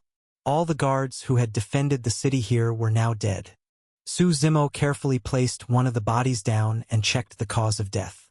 The corpse was badly decayed, seemingly caused by a very evil kind of power. This power didn't seem to be related to the demon spirits. Find anything? The man in blue asked as he walked over. A very evil force, one I've never seen before. Su Zimo shook his head. It's the work of those people from the heretic god cult. The man in blue said grimly, snorting coldly. Heretic god cult? Su Zimo had never even heard of such an organization. Not even in his previous life. They're a very evil and brutal group, the man in blue said, surprised that Su Zimo didn't know them, then explained. The name Heretic God Cult is what we call them. They call themselves the True God Cult. It started tens of thousands of years ago in the northern continent. Their founder and their beliefs were extremely radical. They believe they are the enforcers of justice in this world, and that to make the world good, all bad people must be killed. Interesting, Su Zimo said with a light chuckle. They recruited followers aggressively to join their cult. What's even more shocking is that in just 1 year, their ideology drew in tens of millions of followers. Their influence spread across all 5 continents. It was massive, the man in blue said, shaking his head. Eventually, many sects across the continents united to wipe them out. But some of their members survived and went underground. For thousands of years, battles involving the heretic god cult have never truly stopped. They're most active in the northern and central continents. What does that have to do with Tranquil Heaven City? Su Zimo asked. A few hundred years ago, the cult tried to rise again. They plotted a massive war to take over the northern continent. The man continued. They planned to use the Phoenix Perch Empire as a starting point to spread across the continent. But no one expected that year, a man rose from a small city, sharp and powerful like an eagle soaring through the skies, with great wisdom and ambition. He led the army of the Phoenix Perch Empire and crushed the cult at Mount Thousand Evils. That man was then granted the title Tranquil Prince by the current ruler.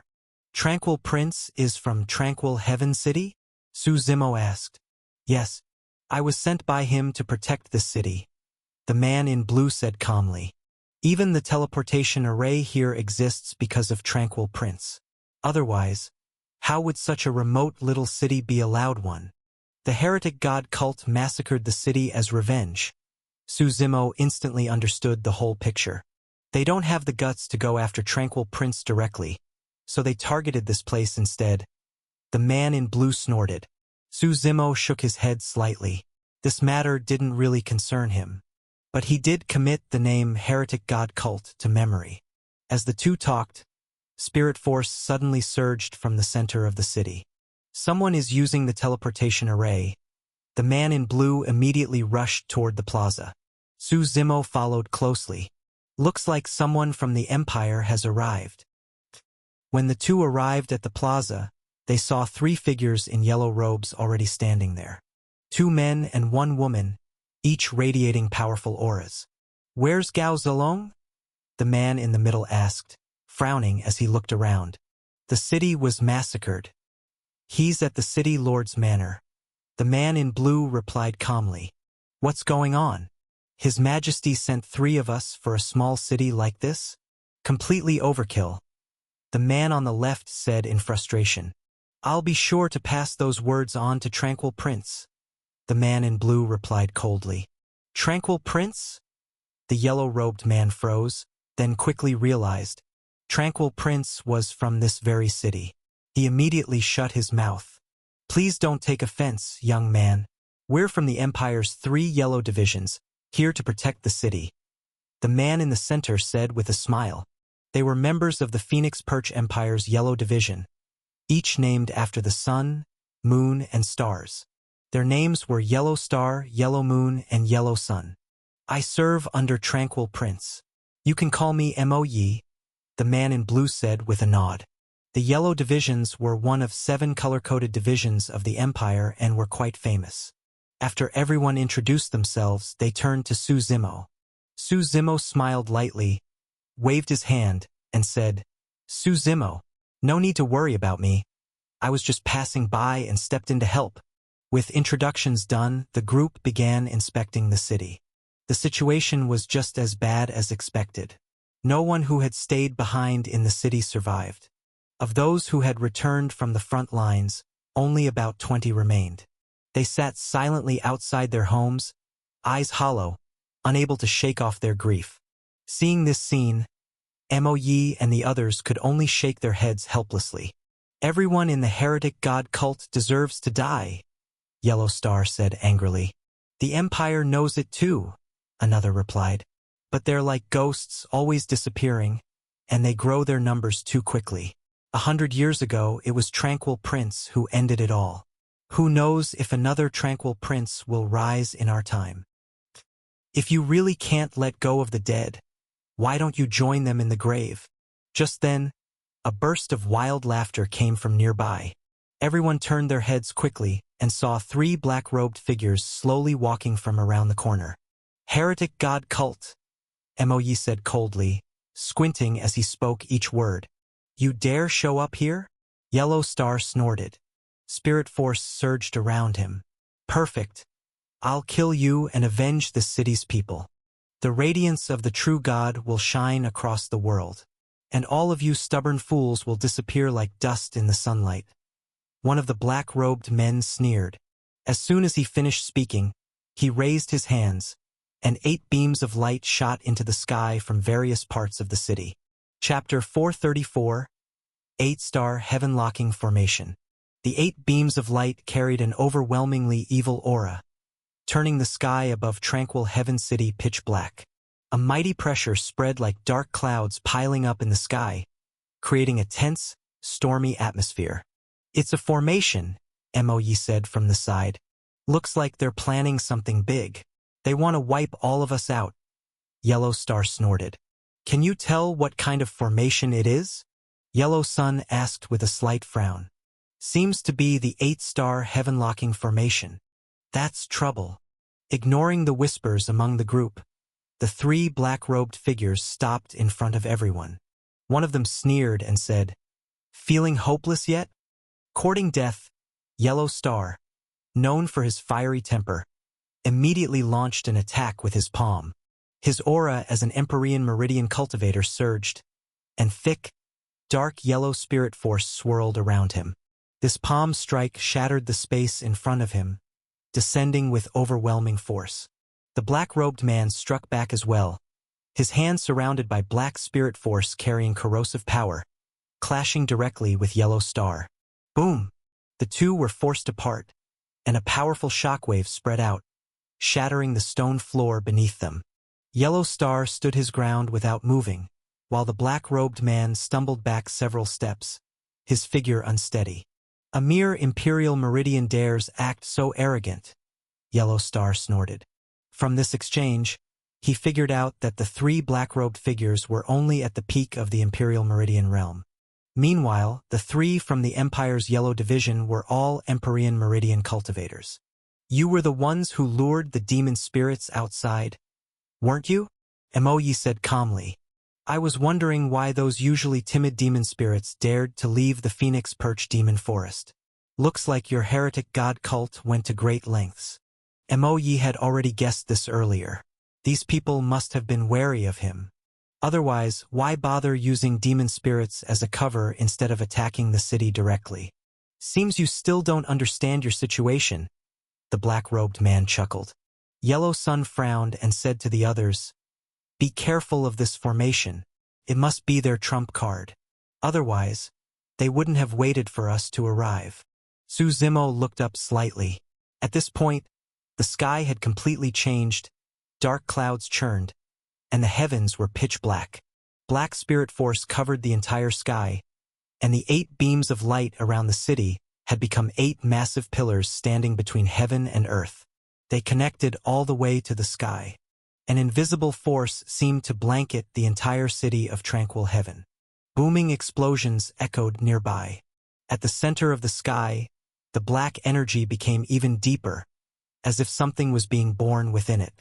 Does anyone know what this formation does? Yellow Sun asked, thinking aloud. He'd only heard of it before. It was said to be a secret formation developed by the heretic god cult. As for its actual effects, he wasn't sure. Never heard of it. The others all shook their heads.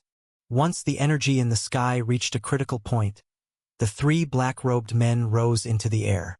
3 beams of black light descended from the sky, enveloping them. Bathed in the black glow, the 3 began to laugh wickedly. Yellow Star frowned, clearly irritated. Power surged around him, and a dragon's roar echoed behind him. A massive yellow dragon, over 100 meters long, coiled behind him. Standing on the dragon's back, he charged straight at the black-robed man in the middle. The dragon roared to the sky, and storms of spirit force raged in all directions.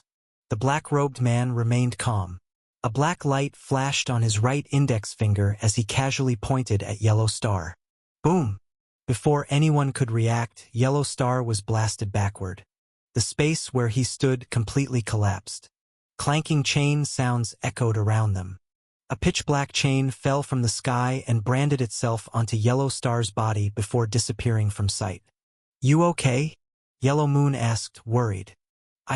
Yellow Star started to speak, but immediately felt something was wrong. My meridian gate has been sealed.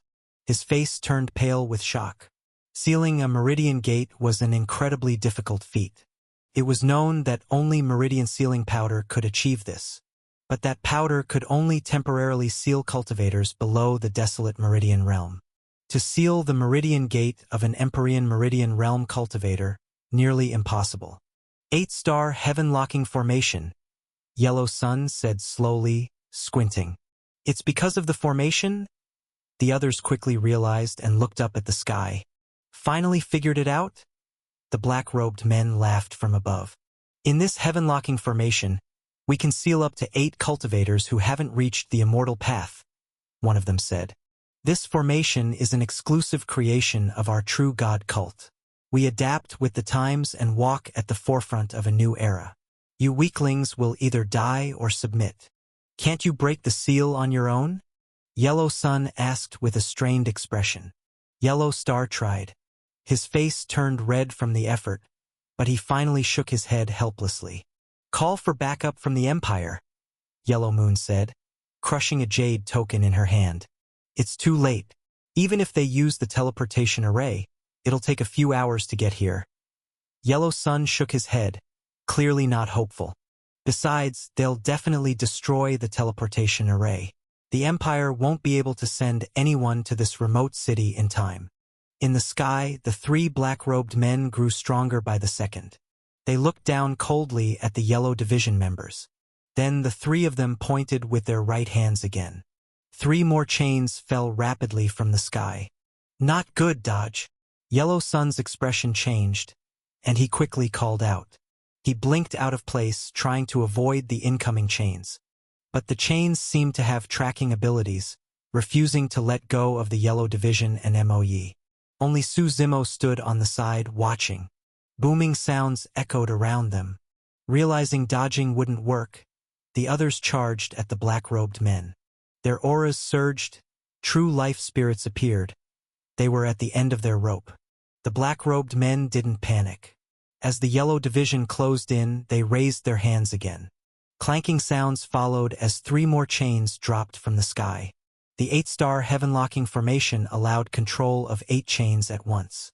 As 6 chains closed in from all sides, the yellow division and MOE couldn't escape and were all struck.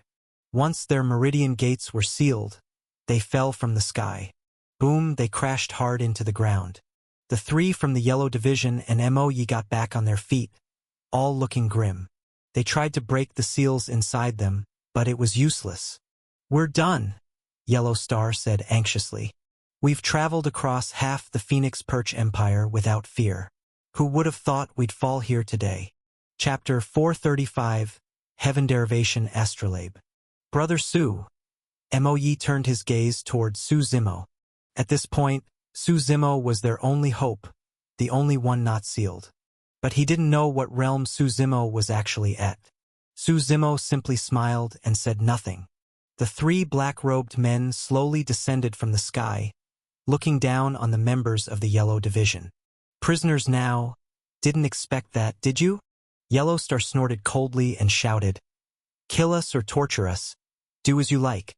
The Empire will wipe out your heretic god cult one day, just like the war 100 years ago led by Tranquil Prince." "Courting death," the black-robed man in the center growled, his eyes flashing with anger. Black mist shrouded his hand, spiritual energy surging and forming a giant hand. The hand pressed down through layers of space, aiming to crush Yellow Star from the sky. Now that Yellow Star couldn't use any power, he was no different from an ordinary person. Seeing this, he was already prepared to die. Suddenly, a loud boom sounded. The massive hand in the sky was sliced in half by a single strike. Everyone turned to look at where the strike came from. Su Zimo calmly sheathed his sword, Shadow Tyrant, and smiled. "No need to be so violent. Let's talk things out. We were going to ignore you, the one that slipped through, but clearly you don't understand your place," the black-robed man on the left said, waving his hand. 2 chains descended from the sky, surrounded by black mist, and shot toward Su Zimo. "Who's the one that doesn't understand?" Su Zimo said with a smile, shaking his head. He took out something from his storage ring. It was a round object that looked like a star disk. The disk was stunning, like the beauty of the starry sky. The Milky Way spanned the vast universe, cascading down from the heavens. Countless starlights reflected in the sky, filling it with brilliant colors. A full moon hung in the center of the stars. Su Zimo looked at the disk in his hand. This was the Heaven Derivation Astrolabe. He had extorted it from the Celestial Sage while in the Holy Flower region of the Middle Continent. The Heaven Derivation Astrolabe was extremely powerful when it came to analyzing and breaking formations, especially after Su Zimo fused it with the Hexagenesis Immortal Formation and many others. Very few formations could withstand its power. As the sealing chains approached, Su Zimo smiled and activated the disk. In that instant, a vast starry sky descended around him. He stood in the midst of the stars, surrounded by the moon, stars, and flowing Milky Way. From the starry sky, a brilliant star fell.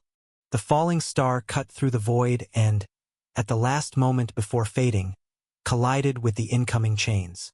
Sparks flew everywhere. The star vanished, and the chains shattered. Seeing this, the 3 black-robed men looked shocked. One of them asked in a grim voice, "What is that?" "The sealing chains broke. That item must be some kind of treasure," said the one on the left, his eyes greedy. "Perfect for bringing back and studying. Only if you make it out alive," Su Zimo said with a light laugh. The star disk in his hand burst with light, shooting starlight into the sky and completely breaking through the black sky above. Everything inside the star disk manifested, clashing with the black mist in the sky. The 8 black pillars around the city also started shaking violently, rumbling loudly. "He's trying to break our 8-star heaven-locking formation," said the black-robed man on the right, squinting. "That item he has seems to naturally counter formations." The one in the center nodded slightly. "Take it. With a roar, the three of them charged at Su Zimo. There are 3,000 paths in formation arts: trap first, kill second. Su Zimo whispered to himself. He waved both hands, and countless stars turned into streams of light, flying from the starry sky. The colorful stars gathered together to form an oval-shaped shield. The shield descended from above, trapping the three black-robed men inside. "What is this?" they roared, attacking the trap. The entire shield began to shake and tremble. Su Zimo waved his hand again, and the flowing Milky Way solidified into a long spear. The spear was incredibly sharp. Its tip shimmered with dazzling starlight, radiating immense power. Su Zimo gripped the spear and hurled it with force. "Dodge it!" one shouted, watching the spear pierce through the void. Surrounded by dark demonic energy, the space in front of them collapsed as the spear approached. The three tried to dodge, but the trap was too small. They couldn't break free. Boom! With three simultaneous screams, the long spear pierced through all three from the chest and pinned them to the sky like skewers. At that moment, the Heaven Derivation astrolabe also shattered the 8-star heaven-locking formation. A flood of starlight broke through the black mist, destroying the 8 black pillars around the city. With a final explosive shockwave in the sky, the entire formation crumbled. The moment it broke, the seals on Yellow Star, Yellow Moon, Yellow Sun, and Moe were lifted. "Brother Su." Moe looked at Su Zimo with a complicated expression. Unfathomable, that was how Su Zimo now felt to him. "Thank you for saving our lives." The three from the Yellow Division quickly came over to thank him. "Just a small effort." Su Zimo waved it off and pointed to the 3 black-robed men still pinned in the sky. "What do you want to do with them?" He had trapped them but hadn't killed them yet. "If you want to kill them, go ahead," Yellow Sun said with a smile. "If not, we can take them back to the Empire. Maybe we can extract more information about the heretic god cult." "Then take them," Su Zimo said casually. Those 3 had no real value to him. Su Zimo also needed to go to the Phoenix Perch Empire. His maternal grandfather's family, the Wunrin clan, was located in Phoenix Wing City, the Empire's capital, so traveling with the Yellow Division was convenient. Moe had to return to Tranquil Prince's manor to report everything. Moe explained the situation in the city to Gao Zilong. Then they departed Tranquil Heaven City early. The fastest way to reach Phoenix Wing City was by teleportation array. The teleportation array to Phoenix Wing City was located in Phoenix Cry City, so they had to head to Phoenix Cry City first. On a towering, rugged mountain peak, the beautiful landscape was covered in a layer of mist. At the summit, 2 people were playing a game of chess. The man on the left wore a green robe. His hair and beard were white with age, but despite being in his 60s, he still looked energetic and sharp. Chapter 436, 3 People Die. The man on the right was a middle-aged man. He wore a white robe, with his long hair tied up in a topknot behind him. Sitting on a stone bench, his robe draped over it completely. His gaze carried an invisible pressure. "The cult has been restless lately," said the old man in the green robe, placing down a black chess piece with a smile. "Unnecessary meddling," the white-robed man snorted coldly. "You heard about what happened in Tranquil Heaven City?" the old man asked with a grin. "With such a big commotion, it's hard not to," the white-robed man said with a slight frown. "Now that the Phoenix Perch Empire is on alert, the Empire's hunt for our cult members has only intensified. You'll get used to it. But what about those people? Sending them to the Empire's capital isn't good for us," the old man said flatly. "Every step now is critical. There can't be any mistakes." "What do you think we should do, Elder Qing?" the white-robed man asked after some thought. "Make sure they don't reach the capital," the green-robed elder said with a chuckle, placing down another piece. "I have my own plan," the white-robed man said, shaking his head slightly. Phoenix Cry City lay north of Tranquil Heaven City. Legend has it that after a divine phoenix successfully passed its tribulation, it flew here, cried 3 times, and ascended to immortality. That's how the story goes. So, When the Phoenix Perch Empire was founded, this place was named Phoenix Cry City. The phoenix cries to the heavens and becomes immortal. When Su Zimo and the others arrived in Phoenix Cry City escorting the 3 black-robed cult members, 7 days had already passed. The group was warned from travel. The Yellow Division had been interrogating the 3 the entire way, but the black-robed men remained tight-lipped. The ancient city walls stood tall on the land. The blue-brown walls were damaged in several places. At a closer look, it was clear the city was quite old, a bit run down. The city gates were wide open, for people were sweeping by the gate, and citizens moved in and out, making the scene lively. It was noon, and with summer approaching, the sun was hot. The group entered through the gate. "Hold it." Just as they reached the entrance, soldiers on both sides stopped them.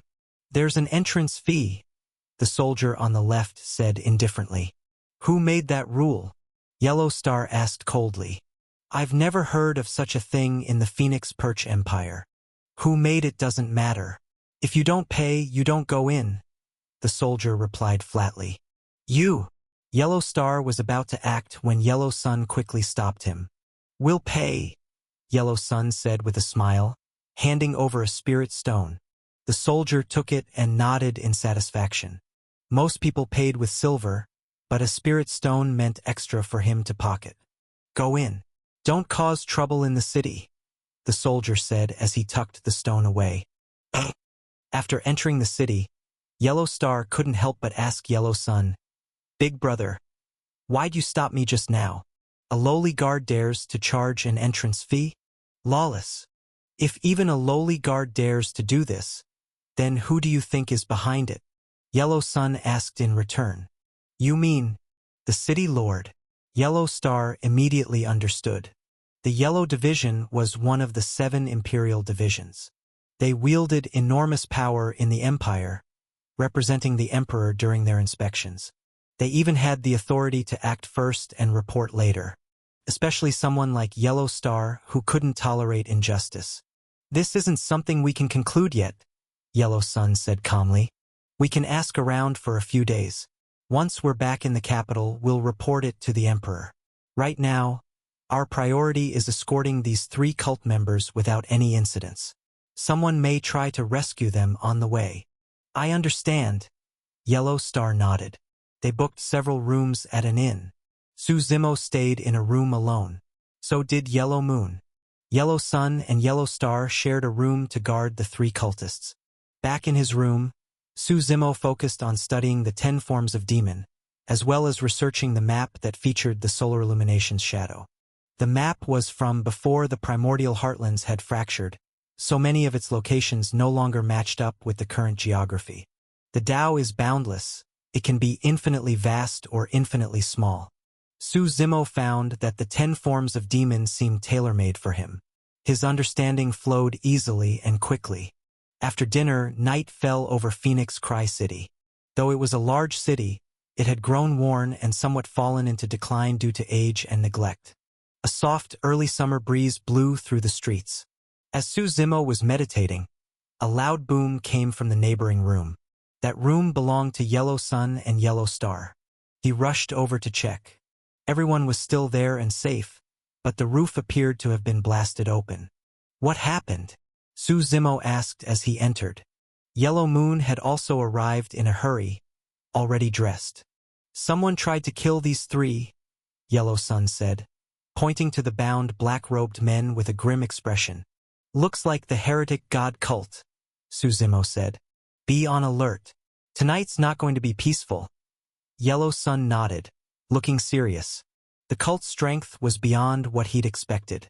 They recruited quickly, had many talented individuals, and were extremely mysterious. Truly a major threat to the Phoenix Perch Empire. Su Zimo shook his head slightly and returned to his room. Night deepened. A watchman walked the streets, knocking his wooden clapper, calling out for peace in tranquil heaven. Su Zimo felt his door slowly open. A figure slipped inside, approaching his bed. Since he was sitting cross-legged in meditation, the moment he opened his eyes, he saw a black shadow flash before him. The figure fled quickly. As Su Zimo gave chase out the door, he found Yellow Star and Yellow Sun had also emerged. "Someone snuck into your room?" Yellow Star asked urgently. Su Zimo nodded, eyes locked ahead. Several black shadows were darting across the rooftops. Yellow Moon also emerged from a nearby room. Seeing the scene, she said, "You guys go after them. I'll stay here to guard the three." Yellow Star and Yellow Sun didn't argue. "Take care," they said before dashing off. Su Zimo nodded slightly and followed them in pursuit. They gave chase quickly. There were over a dozen figures ahead, but Su Zimo could tell their cultivation wasn't very high. Chapter 437, Yellow Moon's River of Fate. The three of them chased for only a few minutes before capturing all 10 or so fleeing figures. That was also why they chose to pursue. If these people had been powerful, Yellow Sun and the others wouldn't have bothered. When Yellow Star removed the black veils covering their faces, he saw they all looked panicked and immediately began begging for mercy. Clearly, they hadn't expected to encounter such strong opponents this time. "Who are you?" Yellow Star asked, frowning. "You'd better tell the truth, or you'll wish you were dead." "Please spare us, sir. My name is Wu Jiang. We're all just rogue cultivators," said the man in the middle without hesitation, begging for his life. "Then speak. What were you doing at the inn?" Yellow Sun asked calmly. "We had no purpose. Someone found us and asked us to sneak into your rooms tonight and then leave right away." Wu Jiang quickly explained. "We didn't even do anything." "Yeah, that's right." The other rogue cultivators nodded. "Something's wrong. Yellow Moon is in danger." Hearing this, Yellow Sun immediately realized what was happening. He leapt into the air and rushed back toward the inn. The inn wasn't far. In less than a minute, they had all arrived. But when they reached the inn, Yellow Sun and the others were struck with shock and rage. They saw Yellow Moon lying in a pool of blood, her life or death uncertain. And the three black-robed men, who had been tied up, had been hacked into minced flesh, so gruesome they could barely be looked at. "Moon!" Yellow Sun rushed to her side, picked her up, and checked her condition. He shouted, "She's still breathing, still breathing. Guard me. I'm going to treat her." An Empyrean Meridian Realm cultivator's strength lay in the fact that as long as their true life force wasn't broken, even serious injuries could slowly be healed. Although Yellow Moon was severely injured, her true life force remained intact. So after about an hour of treatment from Yellow Sun, she slowly regained consciousness. She looked very weak. "Elder of the heretic god cult," she said faintly. "Don't speak yet. We already know. Just rest." Yellow Sun nodded, his face pale. Yellow Moon gave a slight nod and, with Yellow Star's help, returned to her room. Yellow Sun stood up and turned to Su Zimo. "Master Su, sorry to trouble you tonight.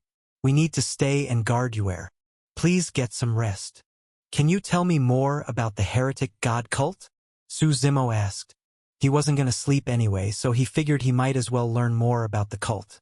Their power had indeed exceeded expectations. "To be honest, we don't know much either. Those we've captured before would rather die than reveal anything," Yellow Sun said with a sigh. "I only know some general details about their structure. Besides the cult leader, who is revered as the true god, they have 4 guardians and 4 Vajras. The guardians are named after the Azure Dragon, White Tiger, Vermilion Bird, and Black Tortoise. The 4 Vajras are Descending Dragon, Subduing Tiger, Wrathful Eyes, and Prajna." Su Zimo nodded. After chatting with Yellow Sun a bit longer, he returned to his room. Yellow Sun and the others might have been too focused on Yellow Moon's injury to notice anything odd. But Su Zimo sensed something wasn't right. It had only taken them a few minutes to chase those rogue cultivators. How could Yellow Moon have been severely wounded in that short time? Unless her attacker was far stronger, perhaps a God Meridian or even an Immortal Path cultivator. But if the enemy really was that strong, why go through all the trouble of using rogue cultivators as a distraction? Why not just attack head-on? Back in his room, Su Zimo sat cross-legged. His consciousness entered his true fate world. With a wave of his hands, the primordial chaos bead floated slowly from the void. It broke through layers of space, radiating the aura of the Tao as it hovered midair. Su Zimo used the primordial chaos bead to once again enter the River of Fate. The River of Fate drifted silently through the cosmic sky, like a Milky Way hanging upside down. This river was formed from the destinies of countless beings across the primordial heartlands. As the long river rippled slightly, no one would ever guess that in the quiet void of space, every person's fate could be viewed so freely. A long while later, Su Zimo slowly opened his eyes. He smiled lightly, took a deep breath, and shook his head. Peering into the River of Fate consumed a great deal of energy. What surprised him most was the vastness of the heretic god cult's power. On the surface, the Phoenix Perch Empire seemed prosperous and strong, a land of peace and stability. But underneath, it was already riddled with holes and teeming with dark undercurrents. Still, none of that mattered to Su Zimo. As long as the cult didn't provoke him, he had no interest in meddling. After attending his grandfather's birthday celebration and settling the matters related to Sword Immortal Jiang Yun, he planned to head to the Endless Sky Sea to search for Supreme Yang's solar illumination. Then he would try to advance to the God Meridian realm. The moment of the heavens will forming was drawing closer. Once he reached the God Meridian realm, his plans would be halfway complete. Whether it was the second or third battle physique, or even the reincarnation of Bailey Shao, none of them worried him anymore. He no longer considered his peers as rivals. Su Zimo now aimed for the older generation. After all, true battle doesn't care about your age. The night passed in silence. Because of Yellow Moon's injuries, the group decided to stay in Phoenix Cry City for a few days. Then they would take the teleportation array to Phoenix Wing City, the capital of the Phoenix Perch Empire. Su Zimo came downstairs and saw that Yellow Sun and the others were already having breakfast on the first floor. "Brother Su," Yellow Star greeted him as he came down. "How's Miss Yellow Moon?" "She looks much better," Su Zimo asked with a smile as he sat down. "She's fine now. Though the injuries were serious, her true life wasn't damaged," Yellow Star replied. "Brother Su, you should also be cautious." Moon said the one who attacked her last night was Prajna, one of the 4 Vajras of the cult. "I will." Su Zimo smiled and nodded. After breakfast, they decided to explore Phoenix Cry City a bit. As they left the inn, the streets were bustling with people. Vendors on both sides were shouting and selling their goods enthusiastically.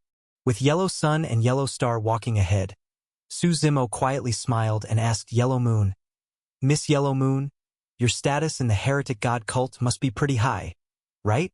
Hearing this, Yellow Moon's expression froze. A trace of killing intent flickered in her eyes, but then she smiled and said, "Master Su, I don't understand what you mean. You killed those 3 black-robed men last night, didn't you?" Su Zimo asked calmly. "What do you think their reaction would be if they found out their longtime comrade was a spy from the cult?" Chapter 438 Conflict in the City. Upon hearing Su Zimo's words, Yellow Moon fell silent. She looked deeply at Su Zimo and finally said in a low voice, "Are you really going to wade into this mess? Are you threatening me?" Su Zimo narrowed his eyes and asked calmly. "Not really." Yellow Moon shook her head. "This matter has nothing to do with you in the first place. Once we get to Phoenix Wing City, we'll go our separate ways. What does the fate of the Phoenix Perch Empire have to do with you?" Su Zimo gave a light laugh and replied flatly, "Then tell your people to watch themselves. If they provoke me, I won't mind spending some time wiping them out. Once you truly understand the true god cult, you'll realize how naive that statement is." Yellow Moon didn't argue. She simply stated the facts calmly. "How does it compare to an imperial lineage?" Su Zimo asked, eyes narrowing. "It's at least as strong, if not stronger," Yellow Moon answered.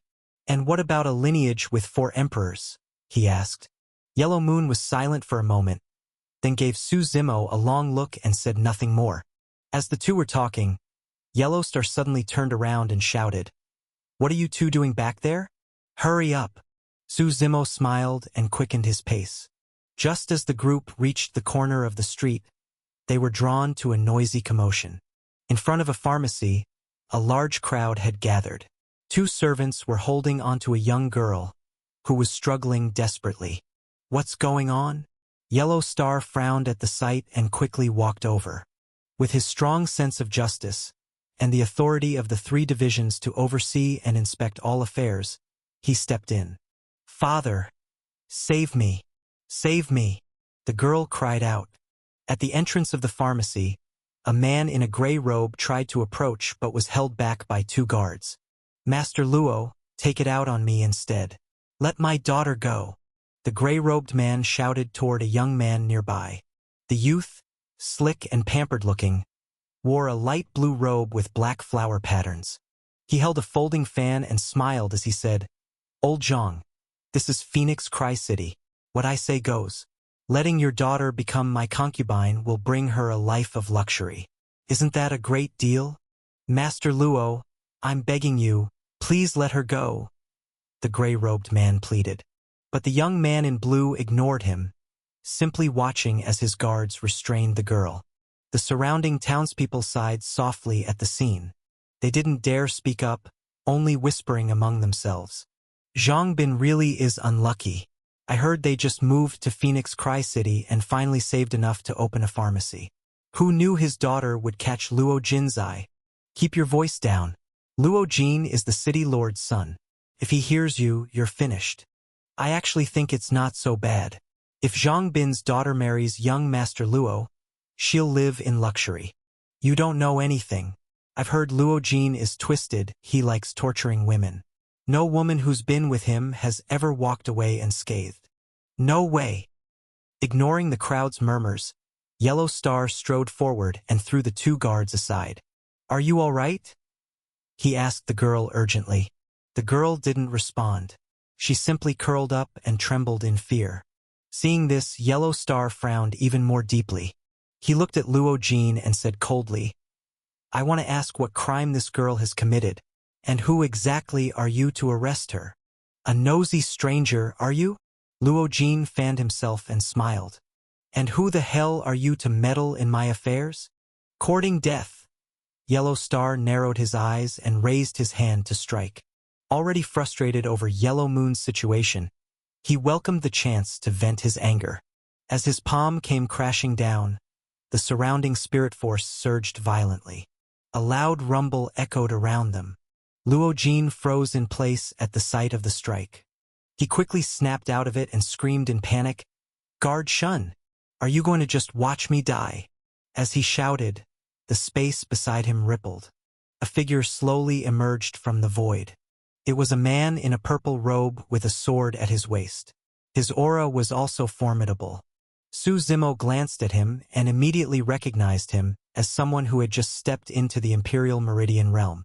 As Yellow Star's powerful strike descended, the man frowned and gathered purple spirit force around his hands. He raised them to block Yellow Star's attack head-on. A thunderous boom erupted overhead. "A speck of light dares to compete with the full moon?" Yellow Star sneered. Without holding back, he poured even more force into his hand. The man faltered, coughed up a mouthful of blood, and was sent flying. Yellow Star then swung his hand and slapped Luo Jin hard across the face. Smack! With a loud crack and a pained scream, Luo Jin was sent flying as well. "You dare hit me?" Luo Jin struggled to stand, clutching his swollen face in disbelief. "I'd rather kill you," Yellow Star replied coldly. Hearing that, whatever Luo Jin was about to say froze in his throat. He turned to the man in purple and yelled, "Useless! All of you are useless. Master Luo, you'd best be more respectful." The man in purple wiped the blood from his mouth and said calmly, "Your father helped me break through to the Imperial Meridian realm, and I agreed to protect your life. That doesn't make me your servant. Abducting women in broad daylight and charging illegal entrance fees. I'm really curious to see what kind of city lord you have," Yellow Sun said coolly. "Let's bring him to the city lord," Yellow Star said, grabbing Luo Jin. Like lifting a chicken, he carried him toward the city lord's mansion. "Let go of me. I can walk on my own," Luo Jin shouted and struggled. Smack! Another slap silenced him quickly. The City Lord's mansion was located in the most prosperous part of Phoenix Cry City, at the intersection of several main roads, right in the center of the city. The massive estate looked grand and luxurious. At the entrance stood two large red lions carved from fine white jade. Chapter 439. Always leave a way out. Muttonfat jade was an extremely precious kind of jade. Just a small pendant made from it would be worth a fortune, let alone two large lion statues made entirely of it. The grand gates of the mansion were made from teakwood. This type of teak takes 1,000 years to mature and is incredibly rare. Compared to the worn-down city around it, the City Lord's mansion looked completely out of place just based on its exterior. It was far too extravagant. Above the mansion gate, a black plaque displayed 3 large characters, City Lord's Mansion. When Su Zimo and the others arrived at the gate, they were stopped by the guards on either side. This time, before Yellow Star or the others could say anything, Luo Jin, who was being dragged along, immediately shouted, "Are you all blind? Go get my father. Look what these thugs are doing in my Phoenix Cry City." Only then did the guards recognize him and hurriedly ran inside in a panic. The group didn't wait outside but followed closely behind into the City Lord's mansion. Just beyond the entrance was a pond. On either side were stone paths for people to walk. It was early summer now. In the pond, lotus flowers stood tall and elegant, untainted by the mud below. Seaweed grew along the edges, and the water was crystal clear with colorful fish joyfully swimming about. Red bricks and green tiles, pavilions and rock gardens. The City Lord's mansion was lavishly decorated and imposing. Not long after the group entered, a figure rushed over from a distance like a gust of wind. He wore a green robe, and a strong aura surrounded him. He had a thick beard and a narrow scar across his forehead. His eyebrows were thick and heavy. When he reached Yellow Star and saw Luo Jin's state, his brow furrowed deeply. "Who are you people?" he asked in a deep voice. "Father, save me. These people dared to capture me and even hit me. I want them skinned alive and locked up for torture." With his father present, Luo Jin grew bold and started struggling. "Shut up!" the man in green snapped, glaring at him. No matter what, Luo Jin was still in their hands. If they really wanted to kill him, he couldn't stop it. More importantly, the man in green sensed things weren't simple. For them to come straight to his doorstep meant they were confident. "You're the City Lord of Phoenix Cry City?" Yellow Star asked. The man in green gave a slight nod, his expression wary. Yellow Star took out a token and tossed it to him. The token was pure yellow, made of an unknown material. It was engraved with a single dragon and 2 characters, 7 divisions. Upon seeing it, the man in green took a deep breath. "This is trouble." His body trembled slightly. The 7 divisions were well known across the Phoenix Perch Empire. They were not people a mere city lord could afford to provoke. Thinking of all the things he'd done over the years in Phoenix Cry City, he knew that if exposed, even death 100 times wouldn't be enough to atone. His vision darkened, and he almost collapsed. He took a deep breath to steady himself, respectfully returned the token with both hands, then knelt on the ground and said, "Phoenix Cry City Lord Luo Xiong greets the honorable officers of the 7 divisions." Yellow Star snorted and threw Luo Jin forward. Even Luo Jin, foolish as he was, realized something was wrong now. Seeing his father kneeling, he flopped to the ground and pretended to faint. "Phoenix Cry City is truly being ruled with an iron fist," Yellow Star said coldly. "Your subordinate deserves death." Luo Xiong didn't try to defend himself and admitted guilt directly.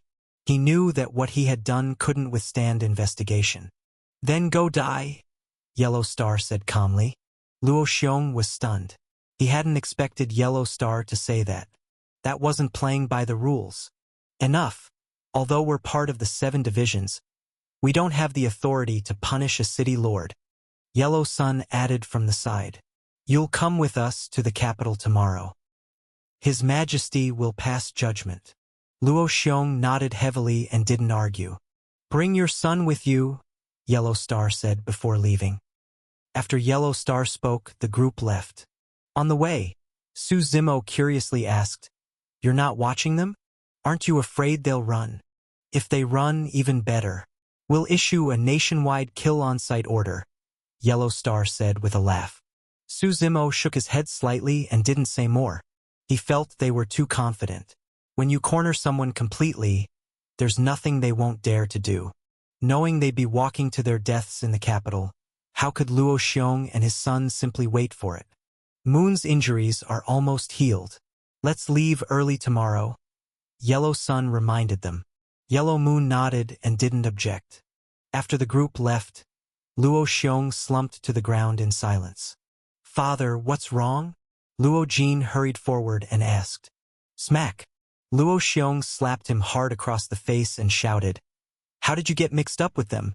"I didn't," Luo Jin said timidly. "They're the ones who came after me. I don't even know them." Hearing this, Luo Xiong sighed deeply, suddenly looking much older.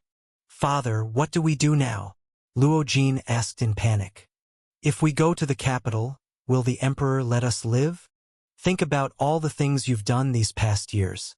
Do you really think you'll survive?" Luo Xiong asked bitterly. "Then what do we do? Father, save me.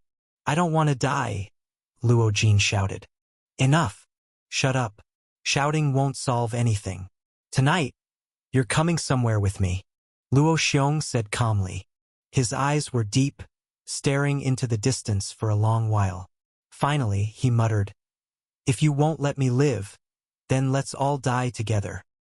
The night in Phoenix Cry City was especially quiet. Citizens returned home early to rest. Crickets chirped in hidden corners. It was late. There was no moon or stars in the sky. Inside the city lord's residence, Luo Xiong and his son had made their preparations early. Luo Xiong lifted the rug in his room and knocked on the floorboards 3 times. A clicking sound followed.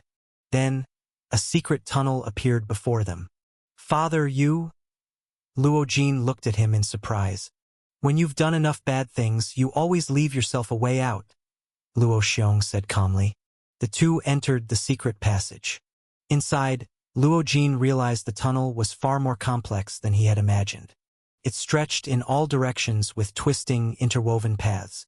He had no idea which led where. Under Luo Xiong's lead, they turned many corners before finally emerging from the tunnel. Chapter 440, A Trap Set for You. The two arrived at a dead-end alley. The secret tunnel opened directly into the alley. Luo Xiong looked at the wall to the left. After a moment of hesitation, he gritted his teeth and climbed over with his son. As soon as they landed inside, they were spotted by the guards. "Who's there?" Several guards rushed over, drawing their swords and surrounding the two. "Keep your voices down. I'm City Lord Luo Xiong," Luo Xiong quickly explained. "Oh!" The guards recognized him at once. "City Lord Luo, why did you come like this?" "I need to see Brother Lu," Luo Xiong said bluntly. "Sorry, Lord Lu isn't seeing anyone lately," one guard replied. "Why?" Luo Xiong asked, surprised. "The Lord didn't say." "I didn't dare ask," the guard answered with a smile. Luo Xiong fell silent. Luo Jin stood beside him, confused. Just who was this Lord Lu? He'd been living it up in Phoenix Cry City for years, but had never heard of someone by that name. "Please pass on a message to Lord Lu for me. City Lord Luo Xiong is here to see him," Luo Xiong finally said. "Tell him I apologize for my attitude last time. I hope he won't hold it against me." The guard hesitated, then nodded. Not long after, the guard returned with a smile. "City Lord Luo, our lord will see you now." Luo Xiong gave a slight nod and muttered, "So he really was waiting for me." He led Luo Jin into the main hall. The hall was empty, and Luo Xiong waited patiently. While waiting, he observed the surroundings. The courtyard was plainly furnished. Just a few simple tables and teaware, and a single painting of unknown subject on the wall. "Father, who is this Lord Lu?" Luo Jin asked curiously. "Don't ask things you shouldn't," Luo Xiong glanced at his son coldly. "If it weren't for you, I wouldn't be in this situation. Just stand aside and watch." After the time it took to burn 2 sticks of incense, a cheerful voice called out from the back of the hall. "Brother Luo, such an honored guest. Sorry to keep you waiting." The man's laughter preceded his appearance. A masked old man in a green robe walked out confidently, with a strong presence around him. For some reason, Luo Jin found the man vaguely familiar. "It's fine." Luo Xiong waved his hand with a smile. Just then, a servant brought in tea, the steam gently rising. The masked man asked with a smile, "So, Brother Luo, what brings you here?" "I need a favor from you," Luo Xiong said after some thought. "What kind of favor?" "To kill a few people," Luo Xiong said word by word. "That might be difficult," the masked man replied uneasily. "You know, our true god cult isn't getting involved in anything right now, otherwise we'll just be hunted again." Luo Xiong sneered at that. These true god cult people were ambitious. He knew they just wanted a promise. But with no other options, he had no choice but to turn to them. If he were taken to the capital, he'd be dead for sure. "Brother Lu, I accept the offer you made last time," Luo Xiong said firmly. "I'm willing to join the true god cult. In that case, this is a matter between brothers. I'd be remiss to refuse," the masked man said with a smile. "But I hope Brother Luo isn't forcing himself." Luo Xiong chuckled awkwardly. Forcing himself? He had no other choice. But he didn't say that out loud, he just shook his head with a smile. "Then give me the names. I'll take care of everything before sunrise," the masked man said. Luo Xiong gave a rough description of Yellow Star's group, then left after a few more words. Once Luo Xiong was gone, the hall grew quiet. Only the sound of the masked man tapping his fingers on the table remained. Soon after, a servant in gray walked in. "Tell the cult master, Phoenix Cry City is under control. I'm handling the cleanup," the masked man said calmly. The servant nodded and disappeared into the shadows. Luo Xiong and his son returned to the city lord's mansion the same way they came. Back at the mansion, Luo Jin hesitated and finally said, "Father, there's something I'm not sure if I should say." "Speak," Luo Xiong replied calmly. "That masked man, have you ever seen what he really looks like?" Luo Jin asked. Luo Xiong shook his head slightly. The man's real name was Lu Zinan. From their first meeting, he had always worn a mask, very cautious. Lu Zinan had been trying to recruit him for a long time. If it weren't for this crisis, Luo Xiong would never have joined the True God cult. Even though the Phoenix Perch Empire had been hunting the cult, Luo Xiong always played both sides, not wanting to offend anyone. "I suspect that masked man is the old man from the pharmacy in the south of the city," Luo Jin said slowly. "What do you mean?" Luo Xiong asked, puzzled. "The reason I clashed with the 7 Divisions people was because of that old man and his daughter," Luo Jin said. "I now suspect that this was all a trap set for you by the True God cult." "How can you be sure Lu Zinan is the old man?" Luo Xiong asked. "I just feel it. He seems too familiar," Luo Jin said. "Believe it or not, I have no proof, but I really feel it's him." "Enough, go rest." Luo Xiong waved him off. "But father, are we really—" Luo Jin tried to say something, but Luo Xiong cut him off. "We have no more choices. Just keep this to yourself." Luo Jin nodded and left the room reluctantly. Meanwhile, at the inn where Su Zimo and the others were staying, it was late at night. Several figures quietly slipped inside. They exchanged glances and nodded, then each went into different rooms. Before long, lights turned on and the sound of fighting broke out from inside. Boom! Yellow Star broke down the wooden door and kicked a black-clad figure flying. The others quickly emerged from their rooms as well. "What's going on?" Yellow Sun asked. "Someone tried to kill us," Yellow Star replied. Everyone turned toward the inn's main hall, where 4 figures in black were standing. Su Zimo frowned slightly and glanced at Yellow Moon. But her expression hadn't changed. Nothing could be read from her face. "Who are you?" Yellow Star asked coldly.